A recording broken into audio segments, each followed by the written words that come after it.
The reign of the cheating refs are done. The Chiefs are cooked. Cole, now that the Super Bowl is over, what's the narrative in NFL play? All off season, what are we going to be talking about when it comes to the NFL? We need narratives, right? It's a thread that you can follow over time instead of just saying, here's what I think right now, and tomorrow it changes to something completely different.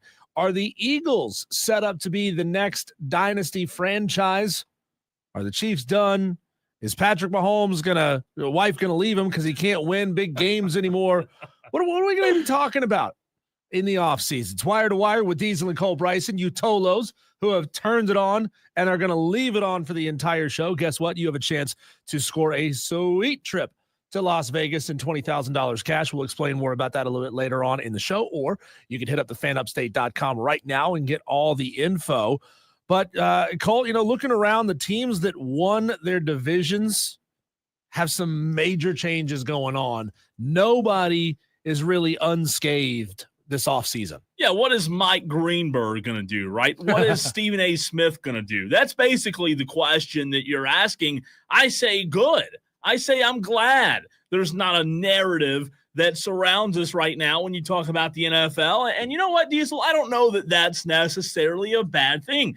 Personally, I'd rather talk football than talk about these narratives, right? Because you and I talked about it last week. People in this world on planet Earth believe the NFL is scripted. They believe the NFL is rigged. I'd rather talk X's and O's. I'd rather talk football, so I'm not upset about it. However, it will be interesting to see what the narrative becomes, because what does the NFL stand for?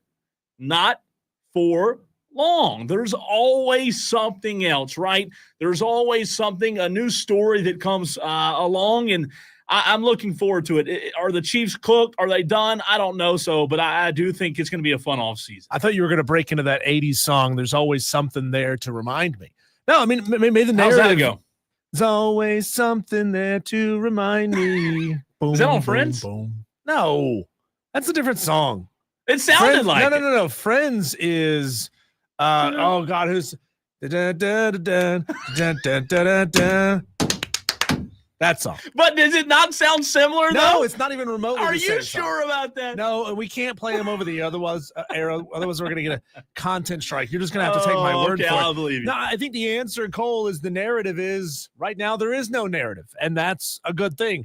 The Eagles had a great season. The Chiefs had a pretty good season, right? They got to the Super Bowl when they didn't really have all their ducks in a row over the course of the season. Things didn't look particularly great for the Chiefs, but Cole, I mean, I think we're entering a season in which, at least on paper right now, we have the most parity in the NFL we've had in a long time. You can't automatically look at this thing and say, Chiefs are probably going to win it again next year. I mean, they're in a good spot to maybe get back and win this thing, because Cole, as I was doing my research and building up for this segment, I had kind of an idea in my mind that the Chiefs were cooked and they're not really even going to be a contender in this thing next year. But after doing all the things that I did and looking up all the things that I looked up, I think everybody else has now been so weakened that the Chiefs, being relatively unscathed, might still be the strongest team in the NFL going into the 2025 season. And I hate that's the conclusion that I came to. Well, you know what? It's valid, because even though yesterday we talked about some issues the Chiefs are facing, right, with the offensive line, and I don't necessarily think they need to make a move at running back, but there are some areas where the Chiefs need to improve in the offseason, Diesel. And I think receiver and I think offensive line are probably two areas. And I know Xavier Worthy as a rookie had a really good year, but Hopkins, he's old, he may retire. I will say, to your point, to your segment about what the narrative is now, I'm not so sure that the Chiefs are going to take a back seat. I'm not so sure of it, because at the end of the day, they still have Patrick Mahomes. Did he get exposed in a lot of ways on Sunday night, Diesel? Maybe so. I think that game came down to the Philadelphia pass rush and the offensive line, or the lack of offensive line for Kansas City. So Will there be a new dog? Will there be a new contender? Maybe so. Right now, Philadelphia, according to Vegas, is favored to win the Super Bowl next year at plus 600. Kansas City second at plus 700, with the Ravens also 700 and the Bills as well, Diesel. But I just think at the end of the day, as long as you have Patrick Mahomes as your quarterback, you've still got a shot. Well, the NFL is basically always one perpetual game of thrones, right? You have the king, who's been the Chiefs, who appear that they've been knocked down, appear that they are down and out, but it may not necessarily be the case, Cole, because some of the other big-time contenders, teams that won their divisions this year, have undergone massive changes. A lot of it is on the coaching side of things. There are some player changes in there as well, Cole. But looking around, look at the NFC. Detroit, they're cooked. They lost Ben Johnson to Chicago. They lost Aaron Glenn to the New York Jets. That's OC and DC gone, right? You can't help but think they're going to take a big-time step back. Sure, they've still got a lot of that roster in place. Anything could happen in the offseason. Moves could be made. But, Cole, when you lose your OC and DC, it's hard to believe that they're going to be back to where they were, playing at the same level they played, because they were doing such a great job at keeping Ben Johnson for a couple of years, even when he was a prime candidate in 2024 and in 2023. No, losing Kellen, not Kellen Moore, but Ben Johnson and Aaron Glenn, definitely it's going to impact the team. However, Diesel, I will say, if you're Detroit, maybe you look at what Philadelphia did. Maybe you look over there toward Philadelphia and say, okay, guess what? They got to the Super Bowl, Diesel, and they won the Super Bowl with a first-year OC and a first-year DC. So, to your point about losing Glenn, who I love a lot, I really love Glenn, and then you also lose Ben Johnson to the Bears, yes, that's going to impact them. However, can they get the most out of their new coordinators? I don't know that they're going to step into those shoes and fulfill what those two coordinators did, because they were both really, really good. However, I think the Philadelphia Eagles did show, hey, it can be done with some newness. Washington had a lot of newness this year, and they were in the NFC Championship game. Well, and to that point, this is more of I think it's more of a college narrative that you used to hear 10, 15 years ago of once you get into conference play, everybody knows each other. Everybody knows what you're going to do. Everybody has seen this offense 3, 4, 5 times, because OCs and DCs used to stick around and head coaches used to stick around a lot longer than they do now. Well, that's not the case in college. It's not the case in the NFL. As soon as you have a great season, boom, you're gone. You're getting a head coaching job somewhere else. You're Kellen Moore. One and done. Prime example. You just mentioned him. The Philadelphia Eagles. How are they going to respond to having a new OC next year, that they can keep Saquon Barkley, if they can keep Jalen Hurts, if they can keep Dallas Goedert, the offense is going to be fine. Yeah, the defense is stacked too, right? But I mean, how much value is there in a scheme? We're going to learn next year how much value. I mean, obviously, Philly needed Kellen Moore to get to this point and to win it all. Now you're losing Kellen Moore. How much is it going to set you back? Hey, before we move off of Kansas City completely, I got last night. I got. On a dating app? No. By a scammer? No, on Twitter. Twitter. Shout out to a good friend of the show, Chapel Fowler, right, who we have on the state newspaper, Diesel. You know Chapel. I got last night with a fake Adam Schefter account. That tweeted out that DeAndre Hopkins had informed Andy Reid that he was going to retire. Ooh. So I retweeted the tweet. Chapel Fowler is awesome. He's fantastic. He texted me and said, hey, Cole, that's a fake Adam Schefter account, by the way. So I got.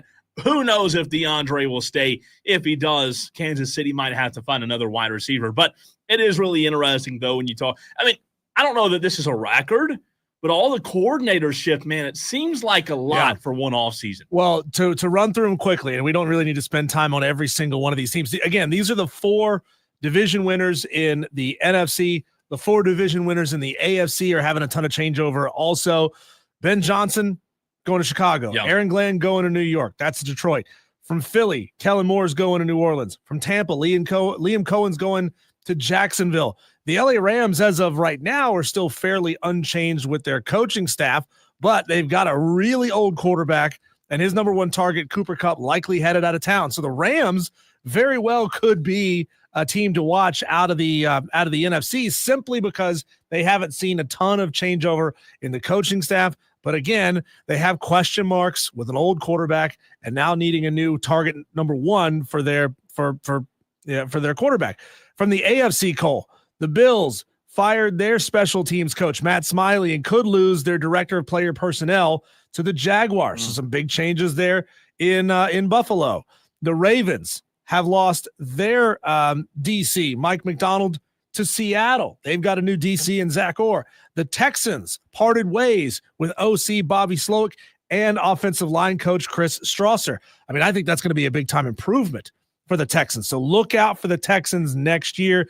The Chiefs, like we were saying before, relatively unchanged. There's some rumors that Steve Spagnuolo and Dave Taub might be contemplating retirement. We'll see. Don't know what their plans are, Cole, but that is what brings me back to the point of all this change at the top across the NFL in these divisions. The Chiefs are one of the few that remain relatively unchanged. So if they can keep the band together for one more year, I feel like they got a really good shot to be really great again in 2025. And that's the one thing that stinks. You got all these teams who are like that close to being good, and then everybody splits and goes their own way. You know what I find interesting about Kansas City Diesel, and you bring up, the staff staying together for now, and maybe Kelsey staying for one more year, and Andy Reid saying that he was going to stay, and Steve Spagnuolo, who's a fantastic DC. He is up there in age. However, 65 years old. What I do find interesting is, man, like, I'm not saying everyone's replaceable. I'm not saying everyone's interchangeable in Kansas City. However, I think it starts with the culture there. It's not about Patrick Mahomes. It's not about Spagnuolo or Andy Reid or Travis Kelce. That's what so many franchises are trying so hard to chase and recreate, is that culture they have. And again, I'm not saying clean house and everything will be okay, because those guys they have are super valuable. However, when you have a culture like Kansas City does, it's much easier to replace guys and interchange guys. And I think because of that, because of Mahomes and the culture that Andy Reid has kind of built in Kansas City, I think that they're one of the few teams in the NFL, Diesel, that kind of set at the top of the pedestal in terms of not untouchableness, if that's a word, but of, hey, if we lose a few guys, it's okay. We know what we have. We know what it takes. We're going to be okay. Well, yeah, when you're that good, you get your pick of the litter for coaches who are available, coaches who were great in one city, say, you know what, I feel like I'm a better coach than the situation I was in. Boom, all of a sudden an opportunity opens up in Kansas City. You get the job and you have the opportunity to shine. And most of the time, when you have a great organization around you, you got a great owner, you got a great GM, you got a great head coach, it's much easier to be successful. And even if you're not hitting everything at all cylinders, you got a head coach who can help you be more successful. Whereas if you're talking about a franchise like the Carolina Panthers, you take the job and you got a crap owner that you got to deal with. You got a GM who's just cutting his teeth. Now, Dan Morgan, I think, has done a pretty good job. So I'm not hating on Dan Morgan here. I'm just using that as an example. But, if you're when you're a good DC or OC or whatever position coach it is, the cream rises to the top. And that's why typically the same franchises end up being really good for a really long time. I just wonder what Dallas's excuse is, because they were that team who was able to hire the best of the best away from every other team. Yeah. But it hadn't really been the case over the last 20 years. We're irrelevant right now, so we're not going to talk about that. I will say this. I think there's a lot to be said for, like, championship DNA and having guys in the building who are culture builders like Mahomes, like Reid. I'm not saying that the Eagles are going to be around for the next 10 years. However, if I look across the NFL right now and all the coordinators that you talked about that may be leaving, all the guys that are first-year coordinators in the league, Diesel, I'll tell you this, I think I feel as good about Philadelphia and as good about Howie Roseman as I do any franchise because of what he did this season. I mean, Howie Roseman deserves so much credit. I mean, we're talking about maybe putting a guy as an executive in a Hall of Fame, Diesel, because of what he did in such a short amount of time.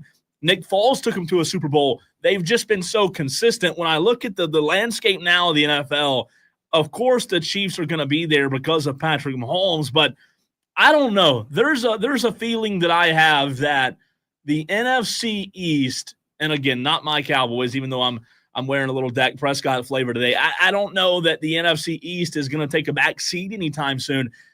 If Washington continues to play like they have been, and Philly continues on the trajectory and continues to play and play 4 Super Bowls and maybe win Super Bowls, Dallas and New York are the two that have to get their you-know-what together. But I just see the NFC East right now as a division that maybe replicates the NFC North a few years ago with 2 teams that are really, really good. And again, I know the Lions, Kane's talking about the Lions, they'll be back. They have talent, but well, hang on. This is something I was hoping you would get to here. Kane says, keep on doubting the Lions. They'll be back though. Based on what, Kane? Based on what? Is it because you have a ton of faith in Dan Campbell? Is it because you have a ton of faith in Brad Holmes, 2024 NFL Executive of the Year? Explain why you think that. Otherwise, it's just a meaningless statement. You got to give us some reasoning behind it. Explain to us why you're still going to be there after losing your OC in DC. I think otherwise, just take off the silver tinted glasses and reveal your fan card. I think Detroit's interesting. I think their roster is good enough to be there. So do I. I don't know that. But coaching matters. Coaching does matter. The coordinators matter. Ben Johnson's really good. Can Ben Johnson fix Chicago? We don't know. The coordinators, they had 2 really good coordinators. I like Dan Campbell a lot, but we all know the best coaches in the world, Diesel, do what? They surround themselves with really good coaches. I don't know where I stand on Detroit in 2026. Their roster's uber talented. However, would I bet on them right now to go win a Super Bowl? I wouldn't.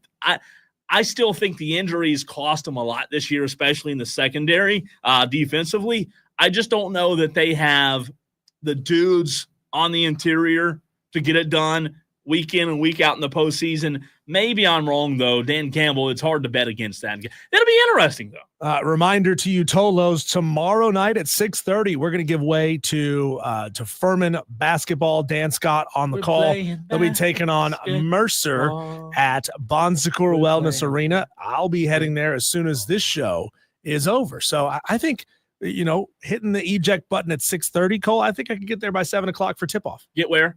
Bon Secours. I said Timmons. That's you got to leave here. You got to get off Woodruff Road. You got to get downtown. You got to get parked and inside the arena in 30 minutes. Is this your first Furman game of the year? Yeah, I guess it is. You know what? I think you can do it if you drive like I do. Again, I don't want to be open book here for our highway patrol Tolos out there, because I'm sure there are a few of them. I think your car has a few more HPs than my Jeep does. See, Jeep's all about torque. It's not about high-end speed. I can get you off the line probably, at least with the motor. I don't know about with the gearing. But with the motor, I could get you off the line. They have Mercer, you said? Yeah, they got Mercer. Just under 500. I want to say there was something in the range of like 11 and 12. No, that'll be a good 13. game. That'll be a good game to go to. Furman will beat. Let me knock on. Furman will beat Mercer. Mercer's, like I said, a 500 in conference team. Furman should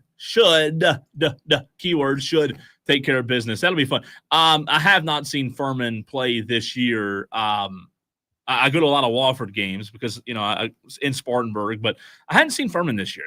They do play March 1st, the very last game of the season, Diesel. This will be a fun one to go to. Furman at Wofford to end the season in Spartanburg.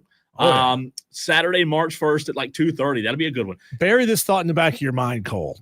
This will be the last time that Furman will travel to Richardson Indoor Arena and not have an equally as fantastic venue back home. I don't know about that. Next year, man.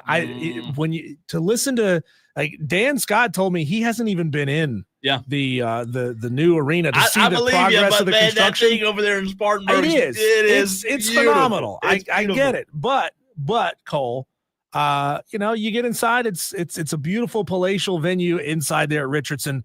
But I'm wondering, man, how nice Timmons is going to be. They know. See, Furman knows that they can't, half-ass this thing.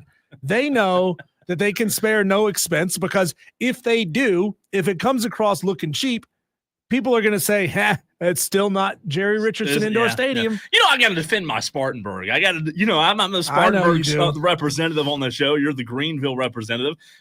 Look, we finally got us a baseball stadium, man. Don't come don't come hating on us quite yet. We us got rednecks Drive, over in Spartanburg. We got Spartanburgers. We got a brand new Timmons. You got Jerry Richardson Indoor. Yeah. It's amazing. I saw a video on TikTok this morning of the new Spartanburg Stadium. They put I tell you what, I think just made it.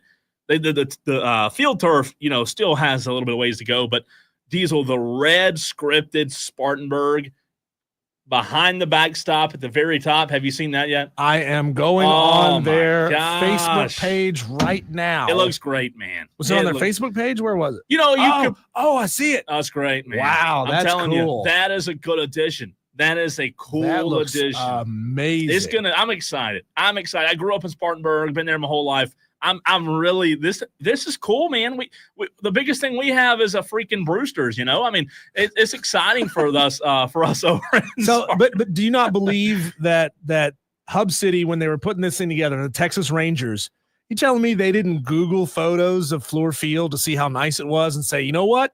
That's what we have to live up to. They probably already knew, I'm sure, from playing there. Yeah, I mean, I don't know that it's going to be as big as Fluor. It doesn't have to be. It doesn't have to be, but I think it's going to be. It's got that shine, it right? Needs to be special, Look, I think that area of Spartanburg, if they really improve like behind it, without getting really in the weeds here, I think it'll be a really nice area of town. But it's called cool, gentrification. What's that again? Gentrification. Thank you for that. It's not necessarily a bad thing. Well, look, it's just part of the process, right? It's part of the process.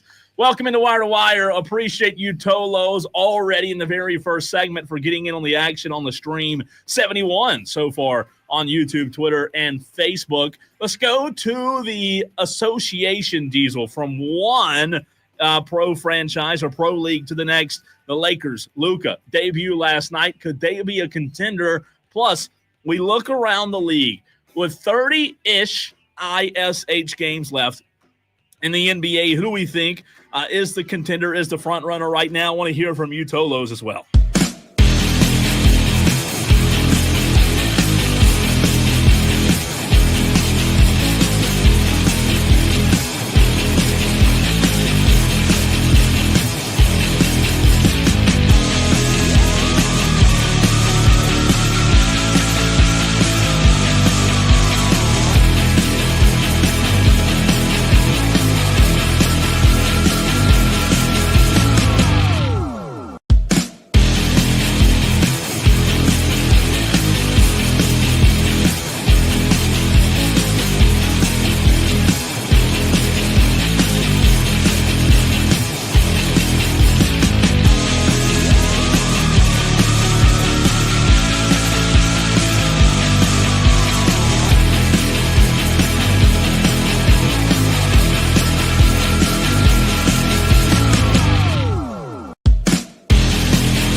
all about winning a trip for free, F-R-E-E, to Las Vegas, Diesel. It's the Slam Dunk in Vegas with the fan Upstate.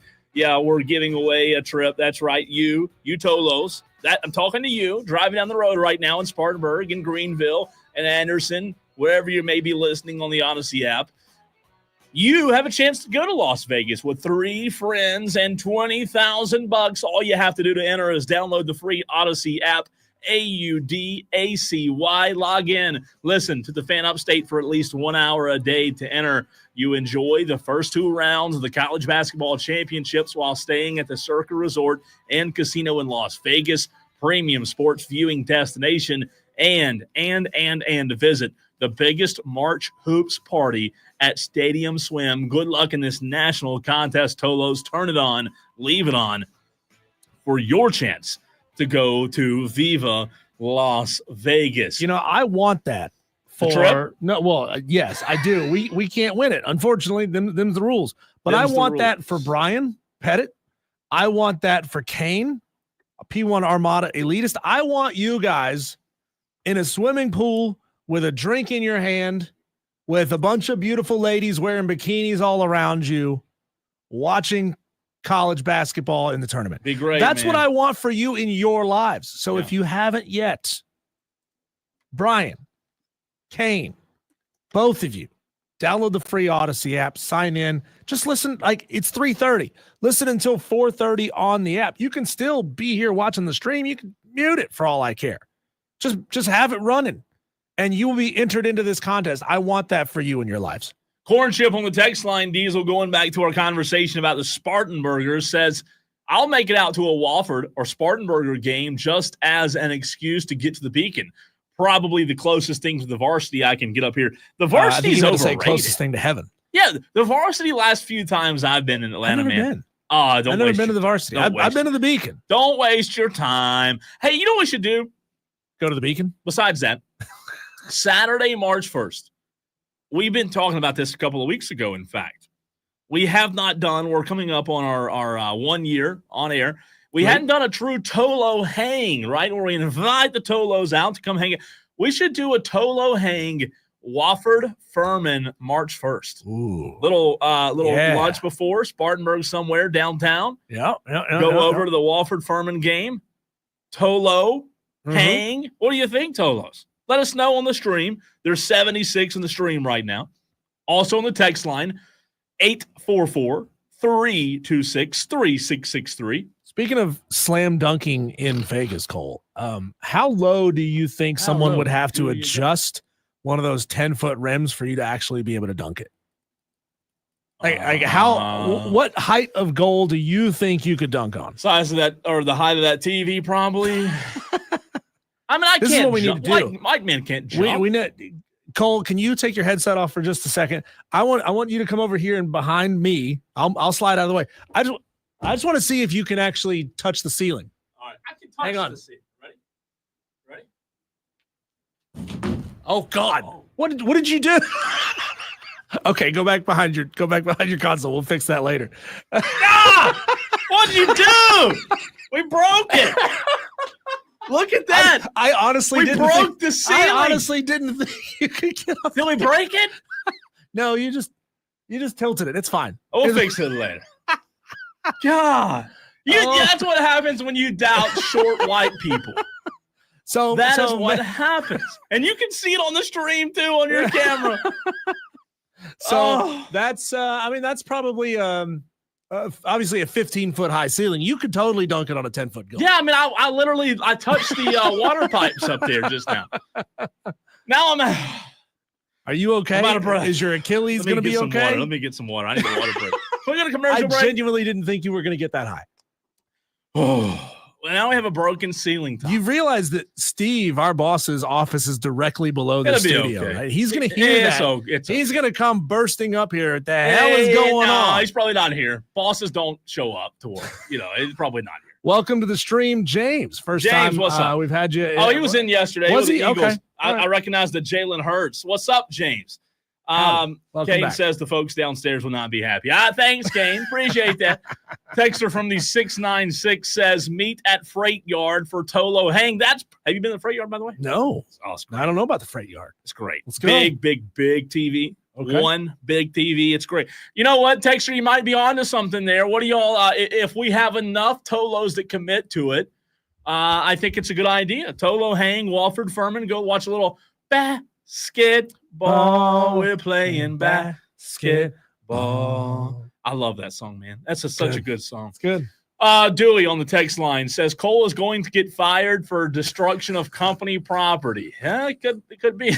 Could be. It's Diesel's fault. He made me do it. I didn't have anything to do with it. We just had the engineer in here earlier, explaining why some certain things that we want to do in the studio can't be done. And like, I want Cole to email him and say, "Hey, do you have another ceiling panel? Because I broke a ceiling." Maybe that ceiling panel being out, Diesel, will not make it 109 degrees in the studio anymore. Maybe it'll, let some air in. Get the AC set to 65, yet somehow it's 74 degrees in here. Where do we go? How do we get off the rails? Lakers. Welcome into sports, football, basketball, something. He's Diesel. I'm Cole Bryson. Good to be with you on this Tuesday. It's a rainy, dreary Tuesday, but we are here as we are every single day. Luka Laker debut, LLD last night. Diesel Lakers win 132-113 to the Jazz. Luka made me stay up. What'd Jeff say? Jeff on the Facebook stream. Cole jumped about 6 inches. Well, that's impressive. Yeah, you'd know Jeff. about 6 inches, wouldn't you, Jeff? That's impressive. Let it be. Hey, let's celebrate it. Do you know last night and this morning, I woke up later, much, much later than I normally do today, because I stayed up and watched the Lakers last night. The game didn't start until 10:30. It was midnight. It was this morning, Diesel, before it ended. However, I will say today, as an NBA fan, man, I'm so glad this trade happened, because I, as an NBA fan, was very disinterested in the NBA before this trade happened.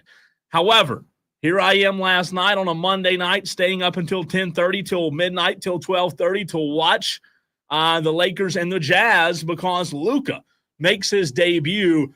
And I am here to tell you today, Diesel, that I'm not going to sit here and say that these are the new world champion Lakers. However, they are going to be a force to be reckoned with if they can get a big man next year. It's too late now. Last night, Rui, 21 points, LeBron, 24, Jackson Hayes, who's really a backup center but is playing center right now, out of Texas. He's not a bad player. 12 points last night, a couple of steals, a couple of blocks. Luka, 14 points in his 24 minutes, and Austin Reeves went off for 22 last night. And then you also got Gabe Vincent off the bench with 11. I'm here to tell you that I think these Lakers, with J.J. Redick as the coach, and we talked a lot about that when he was hired, I think they may be turning the page and getting back to what we saw in the bubble. This Lakers team now, Diesel, they're legit with Luka. Yeah, the Luka going lower than his point projection is the only thing that I got right in the NBA last night in my picks. I felt good about that one. I was right about that one. I knew it. Kind of figured it would take some time. And LeBron's production is probably going to come down just a little bit once Luka starts heating up. Hopefully, ideally, you'd have a situation where if LeBron is scoring 35, Luka's fine scoring 20, and vice versa. If Luka's hot, he can go out there and put up a 35 spot. LeBron can score 20. That's how you win a lot of games, when you have two superstars who could give you a night in, night out crazy performance. I was worried about that a little bit last night going into the game, Diesel, with Austin Reeves being a guy who likes to bring the ball up the court, LeBron the same way. In the first 6 minutes last night, you saw Luka, LeBron, and Austin Reeves all bring the ball up the court. Now, they're going to have some issues defensively in the Western Conference as the playoffs arrive. Right now, I think they're fourth in the Western Conference, behind Denver, Memphis, and Oklahoma City, who are really good teams. Two of those three teams have a big man that I think is going to cause a lot of problems for LA. Oklahoma City's so good. Denver, Nikola, Jackson Hayes isn't the guy that's going to be able to kind of neutralize Jokic in a way, in my opinion, or Oklahoma City. I think LA will do a really good job this year, Diesel, of building this franchise, building the culture and the team and the roster up the right way so that this offseason they can be aggressive in getting a big man and being able to be a championship caliber team if LeBron comes back and says, hey, let's go one more year with Luka, because they have so much firepower now. You talk about last night, in the 20s, Rui, LeBron, Austin Reeves, all in the 20s, and then Jordan Goodwin was 17 points off the bench last night. Dalton Knecht now back in LA as a rookie, Diesel. Who knows when he'll get back in the lineup? But I just think this Lakers team, man, they could be really dangerous if they get a rim protector. Cole, speaking of the Lakers here, help me out with the nuts and bolts going on with this trade between the Lakers and the Hornets with who's it? Mark Williams, the center for the Hornets, who was supposed to be traded to the Lakers for Dalton Knecht and a couple other pieces. So the Mark Williams failed his physical with the Lakers. So the trade is rescinded. Does that mean Dalton Knecht and everything else goes back to the Lakers? He was on the bench last night. For Lakers? Yeah. Okay. He was there. Man, he didn't if only play. you could fleece a team like that and have a guy fail a physical and still get the picks. So that's an interesting story that we'll ask Shane Connick about coming up at 4:20, because Shane, obviously covers the Hornets and other things in Charlotte, including NASCAR. But what's interesting about that, Diesel, is Mark Williams, in my mind, look, he kind of made them like a cusp contender this year. Like if he goes to LA, they've got a dude that really makes them legitimately a contender when you go against Denver and OKC. I think they'll be able to make a run in the playoffs now, but without that guy doing it in the paint, protecting the rim, I don't know if they have the guy right now and Jackson Hayes, but we'll see. But does Mark Williams now want to be that dude for Charlotte after he was traded, and now he's got to go back to a team that just traded him? Yeah. Like how hard? I mean, like for both of them, how hard does he want to work Yeah. to fix whatever issue caused him to fail his physical with Hey, LA? And both him and Knecht. Like I watched a video this morning of Dalton Knecht and shoot around last night, and I feel for the guy. Like I feel bad for him. Imagine being shipped off. You're not wanted. Mark Williams, the physical doesn't go through. You're sent back to LA. You're walking back in this locker room with, hey, guys, how are y'all? I mean, wait, I thought you left. Yeah, I thought, y'all didn't want me. Now I'm back. It's a tough situation. I think the Lakers inevitably needed a big man, but Dalton Knecht's really, really good, and he's going to be really, really good. If they can get that consistent production out of Gabe Vincent like they did last night in the bench, I don't know if they're a contender this year, but they have a lot of firepower is all I got to say. I mean, I know the trade deadline has come and gone, so you can't do anything about it now. No. But, I mean, wouldn't you think that they're immediately going to move on from Dalton Knecht again in the future? You already tried to move on from him once. How much time, how many points is he going to be able to score? How many touches is he going to get with Luka and LeBron? Yeah. That's going to be tough. It's going to be tough. He's going to be a bench situation. player. His minutes will be reduced. He'll be a bench guy. I think Dalton's still probably a trade asset because in the offseason you gotta get rid of, I'd say send me on to Charlotte and I'll play there for $100 and a handshake because he's already rich. I mean, he's already got money. He doesn't need it. The good thing is, though, the last thing I'll say, the good thing is I and others are back interested in the NBA this year. I don't know what it was, the lack of defense. We talked about it. There wasn't much there this year to be interested about. However, with the Western Conference now being as tight of a race as I think it'll be between Oklahoma City, Denver, maybe Memphis, LA, and who's to say Golden or any other teams out of the Western Conference. I think it's going to be a lot of fun, man. And as you mentioned before, Shane Connick going to join us at 4:20 to talk about that, to talk about NASCAR as the Daytona 500 is this weekend. So many things to jump into and chop up with Shane Connick coming up at 4:20. When we come back, fellas, if you haven't yet bought your lady something for Valentine's Day, if you're starting to panic a little bit, I got a very special item that you might want to get. That's coming up next on the Fan Upstate.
Cole, I am a sucker for three things in life: blondes over 5'7".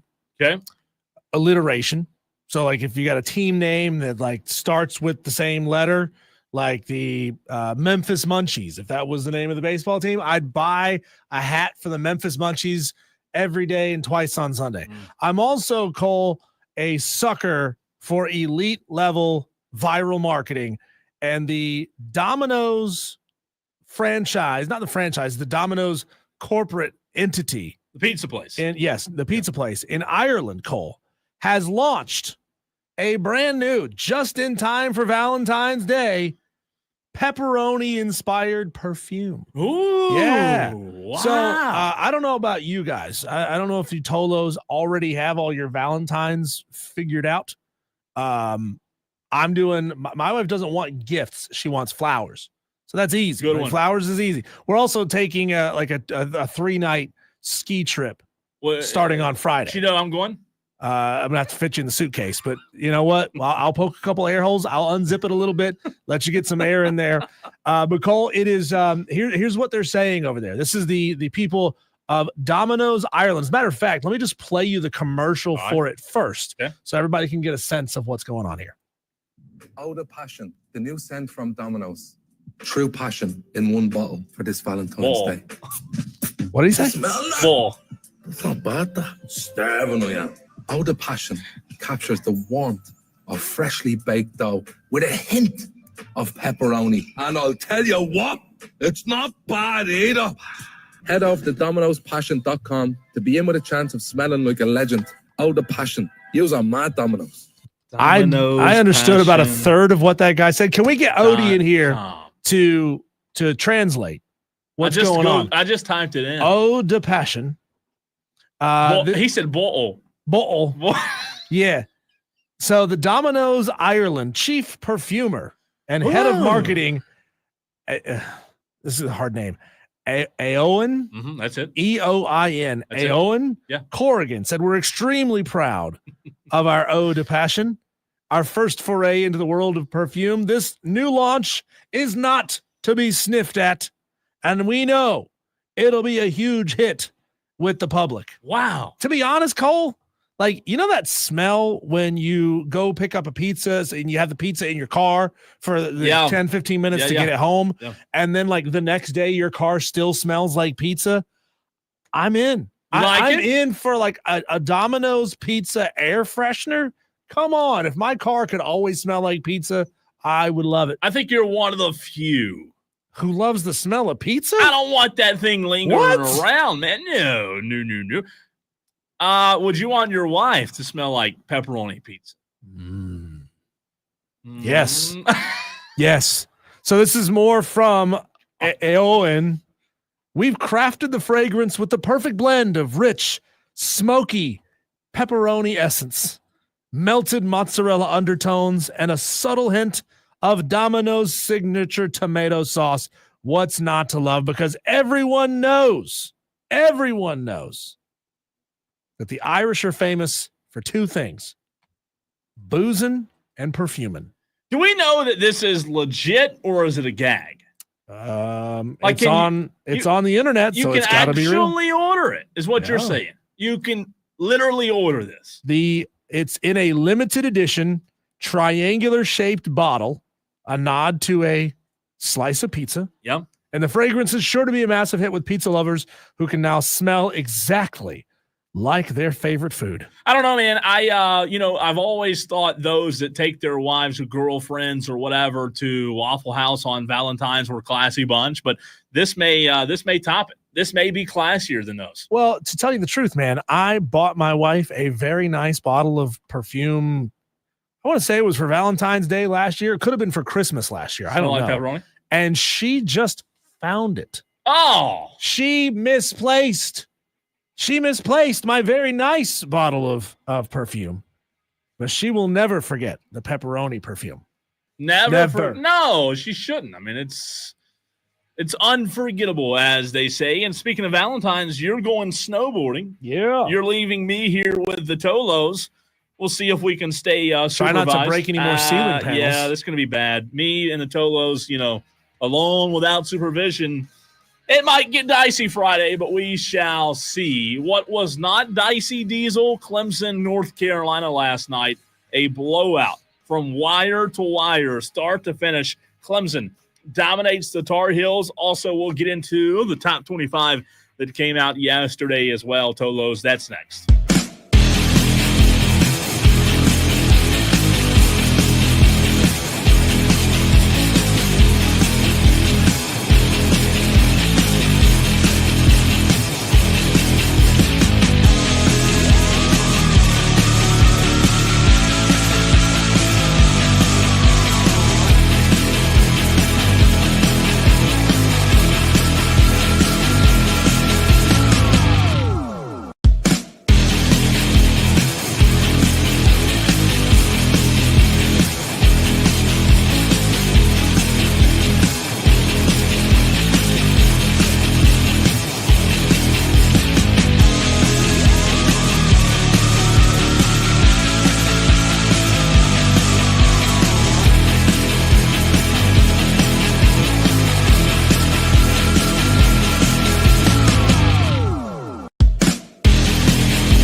102. That is 102. 102. No, make it 103. Can I get 104 in the stream?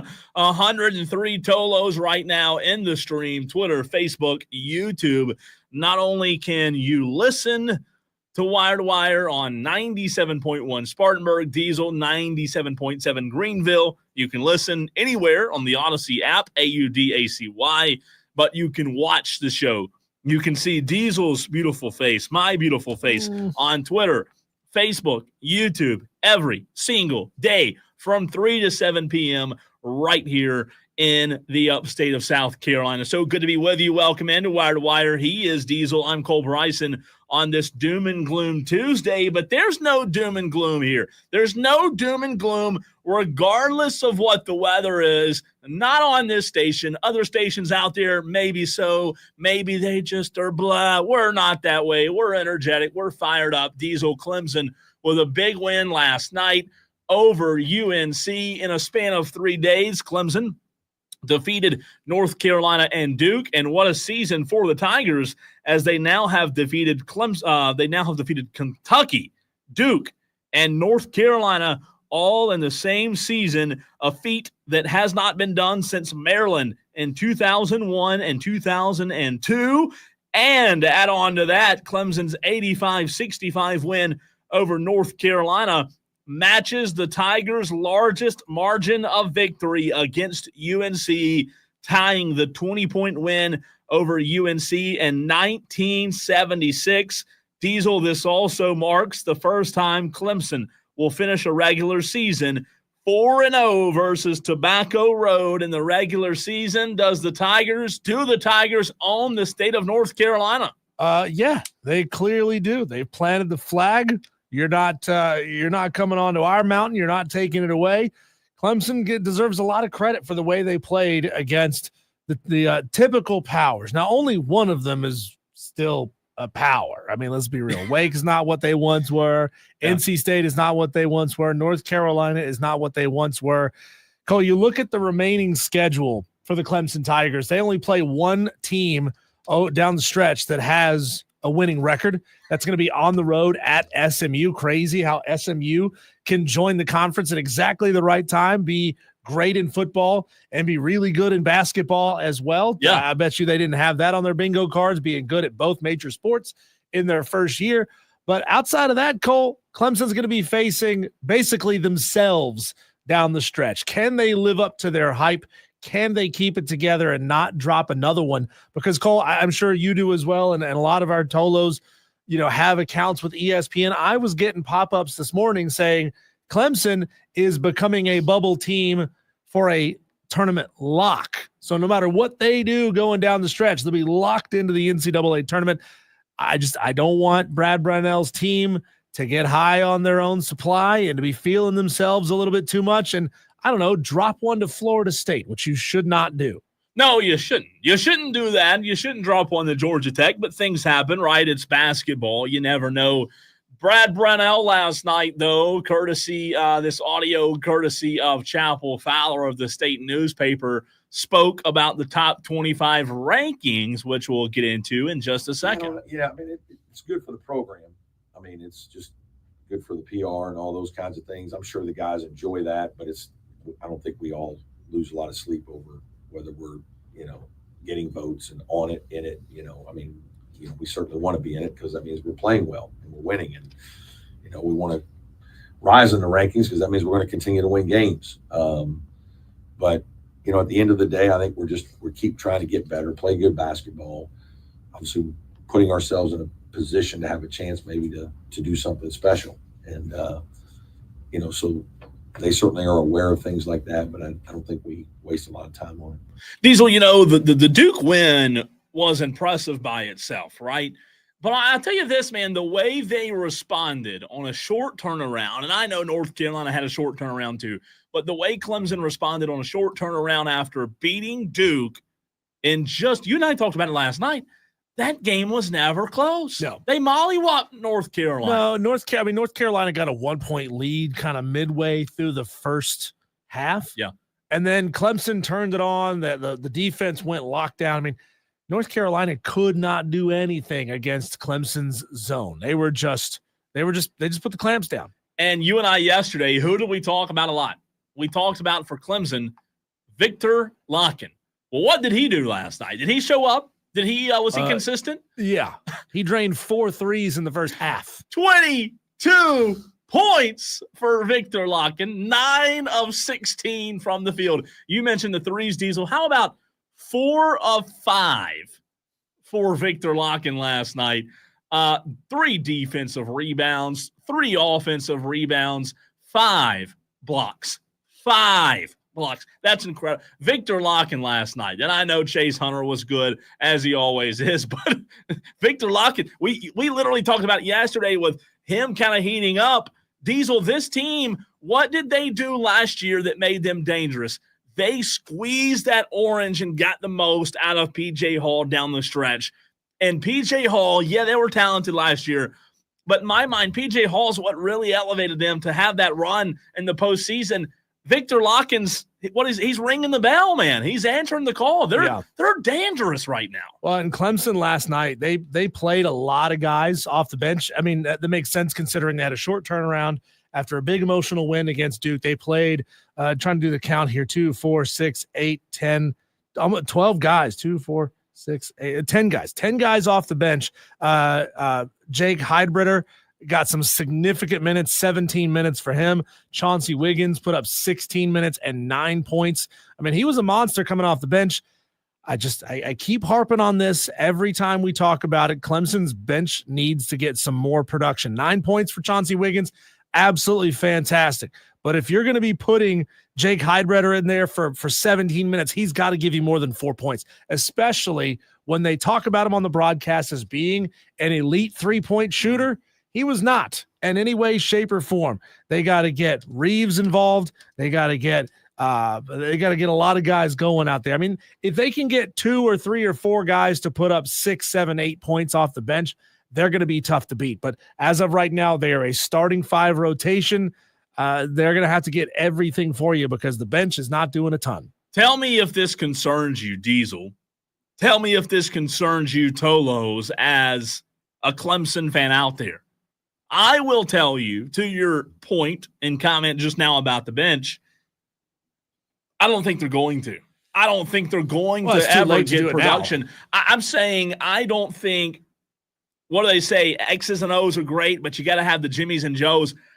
No disrespect, I don't know that this team's built to have that kind of bench production, right? I don't know that they have the dudes off the bench. And no disrespect to Christian Reeves and that cast of characters, but that's what makes this team interesting going down the stretch and entering the tournament, Diesel, is when they get the production out of their 5 and 6, they're incredible. But will they face a team in the postseason that's going to require them to have more than that 5-6 caliber, produce night in and night out? Maybe so. I just would say I don't know if they're built to be productive off the bench. Well, it's just like our conversation earlier about LeBron and Luka. If they can get to a point where if Luka's having a bad night, LeBron is putting up 40 and vice versa, they're probably going to win a lot of basketball games. And the same could be said for this Clemson team. I mean, Victor Locken putting up his 22. That's huge. He's so good. You compare that to a guy like Ian Shefflin, who a lot of times will score a lot of points for you. He only picked up 5 last night, but he was killer rebounding the ball. He had 10 rebounds last night. Dylan Hunter, he only scored 6 points. But when you get such consistent, high-scoring, Chase Hunter 19, Jaden Zachary 16, Victor Locken 22, and then you split it around the other guys. Again, Chauncey Wiggins coming off the bench scored 9. That's big for Clemson. When you get multiple guys who can score, it changes a defensive scheme. It almost forces them into playing a zone. So now you know what they're going to have to do against you, and you can prepare for playing against the zone. Otherwise, they can't just stick somebody on you and shut you down. Shout out to Tolo Daredevil, who just texted me and sent a picture of him and his wife at the game last night. He said, "We were at the game last night." Shout out to Daredevil. Appreciate you listening. I don't know, when you look at the top 25, and in case you missed it yesterday, Diesel, Clemson, before the North Carolina win, entered the top 25. Now 23 in the country, out of the ACC, not many teams in the ACC in the top 25, and by not many, I mean none. Duke and Clemson. That Duke and Clemson, that's it. There are no other ACC teams in the top 25. In case you missed it, Auburn didn't move, even after the loss. They have Vanderbilt tonight at 7 o'clock. They should take care of Vandy, but Vandy's not a bad team. Auburn 1, Bama 2, Florida 3. Duke fell 1 spot, Diesel. Tennessee 5, Houston 6, Purdue 7, A&M, St. John's, and Iowa State. That rounds out the top 10. If you right now, I want to ask this question to you, Diesel, as well as the Tolos out there. We talk about locks all the time. You are an underdog now and doing a little sports gambling, and people who gamble on sports, we throw that term around, locks, right? Locks. What's your lock tonight?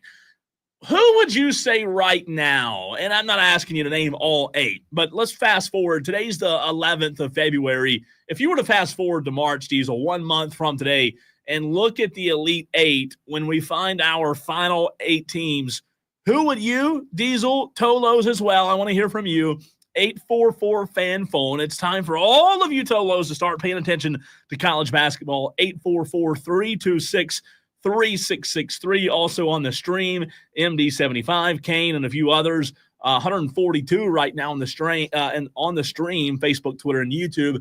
Who would you say are a few teams that you would feel like are locks to make the Elite 8? Auburn is 1. Auburn's 1. Duke, really, really good team. Houston, probably 1, if not 2, of Duke, Florida, Alabama. I'd put them in there. Florida. That's what I'm saying. How many SEC teams? Is it going to be an elite SEC 8? Yeah. I mean, that's a good question, right? How many of the Elite 8, Diesel, do you? I mean, right now in the top 10 of the SEC, you have Auburn, Bama, Florida, Tennessee, A&M. That's 5. 5 of the top 10 are SEC teams. Obviously, St. John's out of the Big East is a really interesting team right now. They're 21-3. But I do think, to your point, when you talk about the Elite 8, it is going to be, if there are 8 teams in it, I think, is it too far-fetched to say 5 of 8 will be SEC teams? Is that too far? 5 of 8? That's a little heavy-handed. I mean, it's not unthinkable, though. I mean, Auburn, to your point, I think Auburn's going to be there. I think Florida will be there. Duke out of the ACC.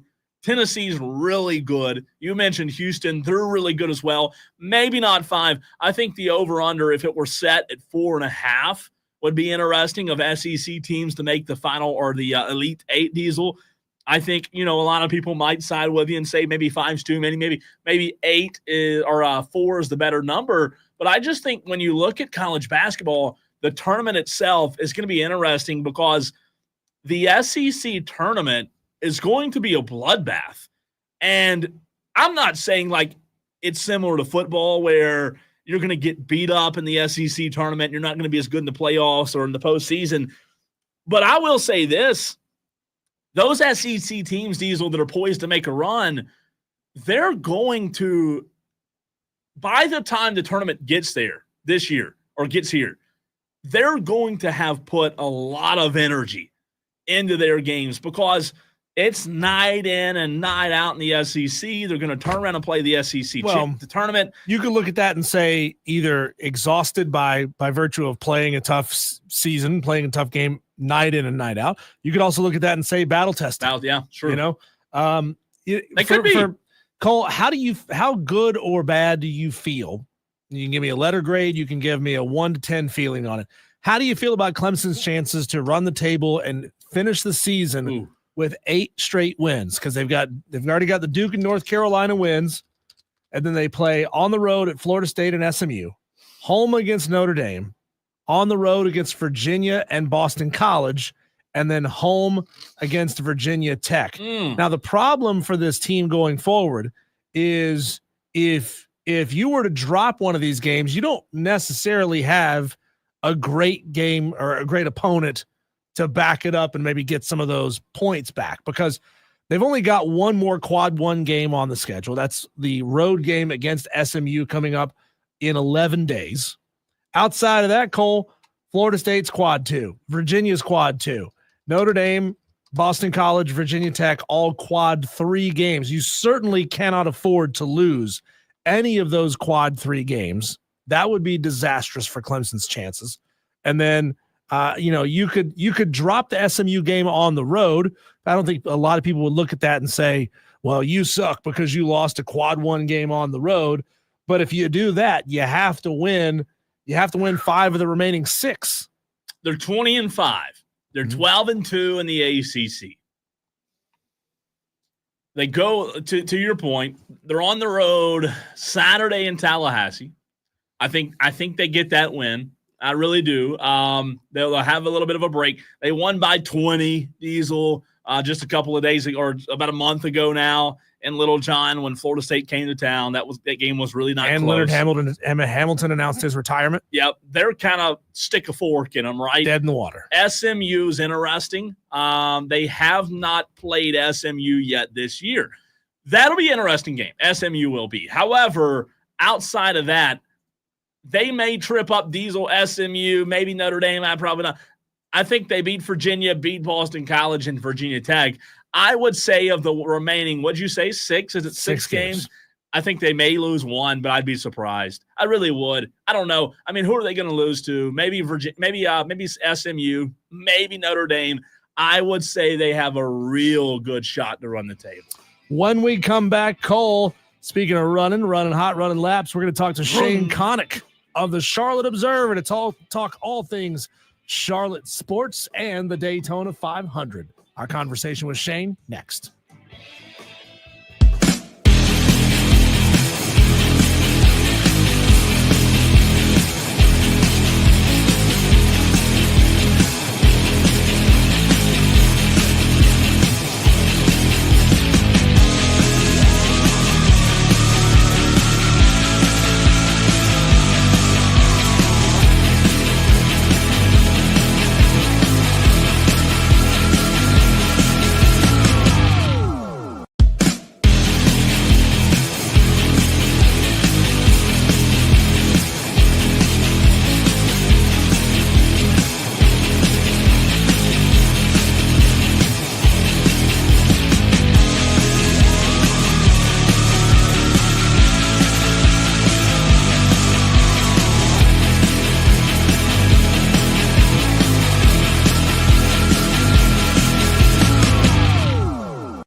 And at home in front of a big crowd tonight. Obviously, it's awesome to get back in the win column, but do it at home in front of the crowd. How awesome was this tonight? You know, it was great. How you got your voice like that? You got a real good voice, man. Thank you. Yeah, you do the reporting for sure. Great. I like that. That's smooth. That was Shane Connick, his viral moment. Shane, how many followers or subscribers did you gain after that moment that you had with LaMelo Ball? Oh, not many tangible actual followers, but plenty of random texts and messages and all the fun stuff that comes with that. What a moment we had there. At the very least, Shane, I hope that you have that audio on your phone. So as you're out, in Charlotte, meeting ladies all over the city of Charlotte, you play that for them. Be like, boop, see here, a famous NBA star says I have a deep, sultry voice. Welcome into the show. It's Wire to Wire with Diesel and Cole Bryson, and Shane Connick of the Charlotte Observer joins us here on the Fan Upstate. We're going to be talking Charlotte sports, Daytona 500, all of the above with Shane today. Okay, Shane, this is something that has befuddled me over the last couple of years in NASCAR. We've talked about it in 30 seconds or less. How many major changes has NASCAR made to the rules that are going to confuse all the fans this year? Oh, well, we have had our share of changes. However, for the most part, same racing you got. When you look ahead, though, the Daytona 500 starting that off, we don't even know how many cars will be on the grid heading into the first race. It's really interesting, Shane, and we love having you on, by the way. Appreciate you hopping on with us. It's interesting with the Daytona 500. The following week of the Super Bowl, it's like, bam, right in your face, Obviously not the same draw that the Super Bowl has, but intrigued to talk with you about that. Let's start with something that Diesel and I were talking about at 3:20 today. We were talking Luka, Lakers, Charlotte, obviously – something that happened that I don't recall happening in a very long time. Maybe you can speak better to it than I can, but Mark Williams was set to go to L.A. to be the big guy, the big man, the rim defender that L.A. needed, and all of a sudden Dalton Knecht was coming to Charlotte, a really cool, intriguing piece for Hornets fans, Shane. However, that didn't happen after the trade went through. Talk about that, and I know that the Hornets now are kind of disputing it. What's the latest that you're hearing on that? Well, the other team aggressively pursued Mark. The other team just wanted him. And the Charlotte Hornets ended up, after they brought in Dalton Knecht, they brought in Cam Reddish, they got a pick swap with the Los Angeles Lakers. It was rescinded.